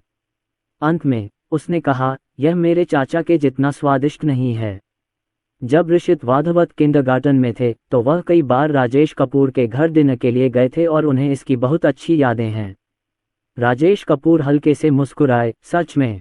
आगे जब भी समय मिले चाचा के घर आ जाना, चाचा जो चाहेगा बना देंगे। ऋषित तुरंत हंसा, सच में? तो तुम्हारा नया पता कहाँ है? क्या आप हमसे मिलने आए हैं? ऋषित शर्मा गया, मैं आपके घर के पास से गुजर रहा था और आपको नमस्ते कहना चाहता था। मुझे वहां किसी के दिखने की उम्मीद नहीं थी। मैंने सुरक्षा गार्ड से पूछा तो पता चला कि आप लोग वहां से चले गए हैं। राजेश कपूर मुस्कुराए और बोले, हाँ, हमारा नया घर पश्चिमी उपनगर में है। जब समय मिले तो हमसे मिलने आइए। विहू ने तुरंत कहा, मैंने टमाटर लगाए हैं और वे भविष्य में टमाटर पैदा करेंगे। तनु मुस्कुराई और बोली, मैंने शिमला मिर्च लगाई है, मीठी किस्म की। ऋषित ने रिया से पूछा कि वह क्या उगा रहा है। रिया फल खाने पर ध्यान दे रही थी। मैं लोबिया उगा रहा हूँ। ऋषित की भौहें तन गईं, मुझे लोबिया उड़ाना सबसे ज्यादा पसंद है। विहू ने हंसते हुए कहा, मुझे स्वादिष्ट खाना खाना सबसे ज्यादा पसंद है। ऋषित आया और बोला, ये बहुत स्वादिष्ट है, आप इसे खा सकते हैं। आप भी इसे खा सकते हैं, मैंने इसे पहले कभी नहीं छुआ है। इस दौरान राजेश कपूर द्वारा ऑर्डर किए गए व्यंजन भी एक के बाद एक सामने आ गए। खैर, इसकी कई किस्में हैं। किसी व्यंजन को फैंसी बनाकर उसकी कीमत सफलतापूर्वक बढ़ाई जाती है। जहां तक स्वाद की बात है तो ये ठीक है। परिवार ने बहुत सारे व्यंजन ऑर्डर किए, लेकिन फिर भी उनका पेट नहीं भरा, इसलिए उन्होंने कुछ और ऑर्डर कर दिए। 8:40 पर राजेश कपूर और उनका परिवार गाड़ी से रवाना हुए। ऋषित ने हाथ हिलाया, अंकल, आप लोग कब आ रहे हैं? मुझे फ़ोन कर सकते हैं। राजेश कपूर ने अपना मोबाइल निकाला और पूछा, आपका नंबर क्या है? कॉल रिकॉर्ड करने के बाद राजेश ने अगली बार घुड़सवारी करने आने का वादा किया। या यदि आप फ्री हों तो ऋषित को फ़ोन करें और उसे अपने घर आने के लिए आमंत्रित करें। ऋषित ने हाथ हिलाकर कहा, अलविदा। उसने तीनों खजानों की ओर देखा और फुसफुसाया, अलविदा। रिया पहले से ही थका हुआ और उलझन में था। उसने आंखें खोली और उलझन में गुनगुनाया। शौर्य को छोड़कर सभी बच्चे कार में सो गए। जतिन कपूर ने उन्हें फ़ोन किया लेकिन उन्होंने फ़ोन काट दिया, इसलिए उन्होंने उन्हें व्हाट्सएप के जरिए संदेश भेजा, पिताजी, मैं कार में हूं और मेरे बच्चे सो रहे हैं, इसलिए मेरे लिए फ़ोन का जवाब देना असुविधाजनक है। ठीक है, वापस आने पर मुझे फ़ोन करना। अच्छा। जब मैं पहले वाधवाद से बाहर निकला तो मुझे भीड़भाड़ वाले समय का सामना करना पड़ा और मैं 10 मिनट से अधिक समय तक ट्रैफिक में फंसा रहा। इस समय यहाँ बहुत अधिक कारें नहीं हैं। कुछ लाल बत्तियों का इंतजार करने के अलावा हम कहीं नहीं रुके। कुछ बार बुलाने के बाद भी बच्चे भ्रमित थे और मैं उन्हें वापस ले जाने के अलावा कुछ नहीं कर सकती थी। जियाओ वाधवा, तुम्हें भी जल्दी सो जाना चाहिए। 4 खजाने यही हैं। शौर्य तो जूनियर हाई स्कूल की पहली कक्षा में ही है, उसमें कितनी ताकत होगी। चारों बच्चों ने पोषण संबंधी घोल लिया और तीसरी कक्षा को देखकर कुछ लोगों को वास्तव में लगा कि वे 5वीं कक्षा में हैं। वे इतनी तेजी से बढ़े कि मीरा शर्मा भी उन्हें संभाल नहीं सकीं। 5 मिनट से भी कम समय में आपके हाथ दर्द करने लगेंगे। राजेश कपूर बच्चों को एक एक करके ऊपर ले गए। काम खत्म होने के बाद राजेश कपूर को पौधों को पानी देना याद आया। सब कुछ खत्म करने के बाद 11 बज चुके थे। मीरा शर्मा सोफे पर सो चुकी थीं। राजेश ने अपना सिर हिलाया। इस छोटी सी मूर्ख ने उसे अकेले सोने दिया और इंतजार करने पर जोर दिया। पति, ओम, कल तुम लोग स्वयं सवारी करने जाओ। पसंद नहीं आया, ये बहुत निराशाजनक है, मीरा शर्मा ने अचंभित होकर कहा। राजेश कपूर हंस पड़े और उस व्यक्ति को दूर कर दिया।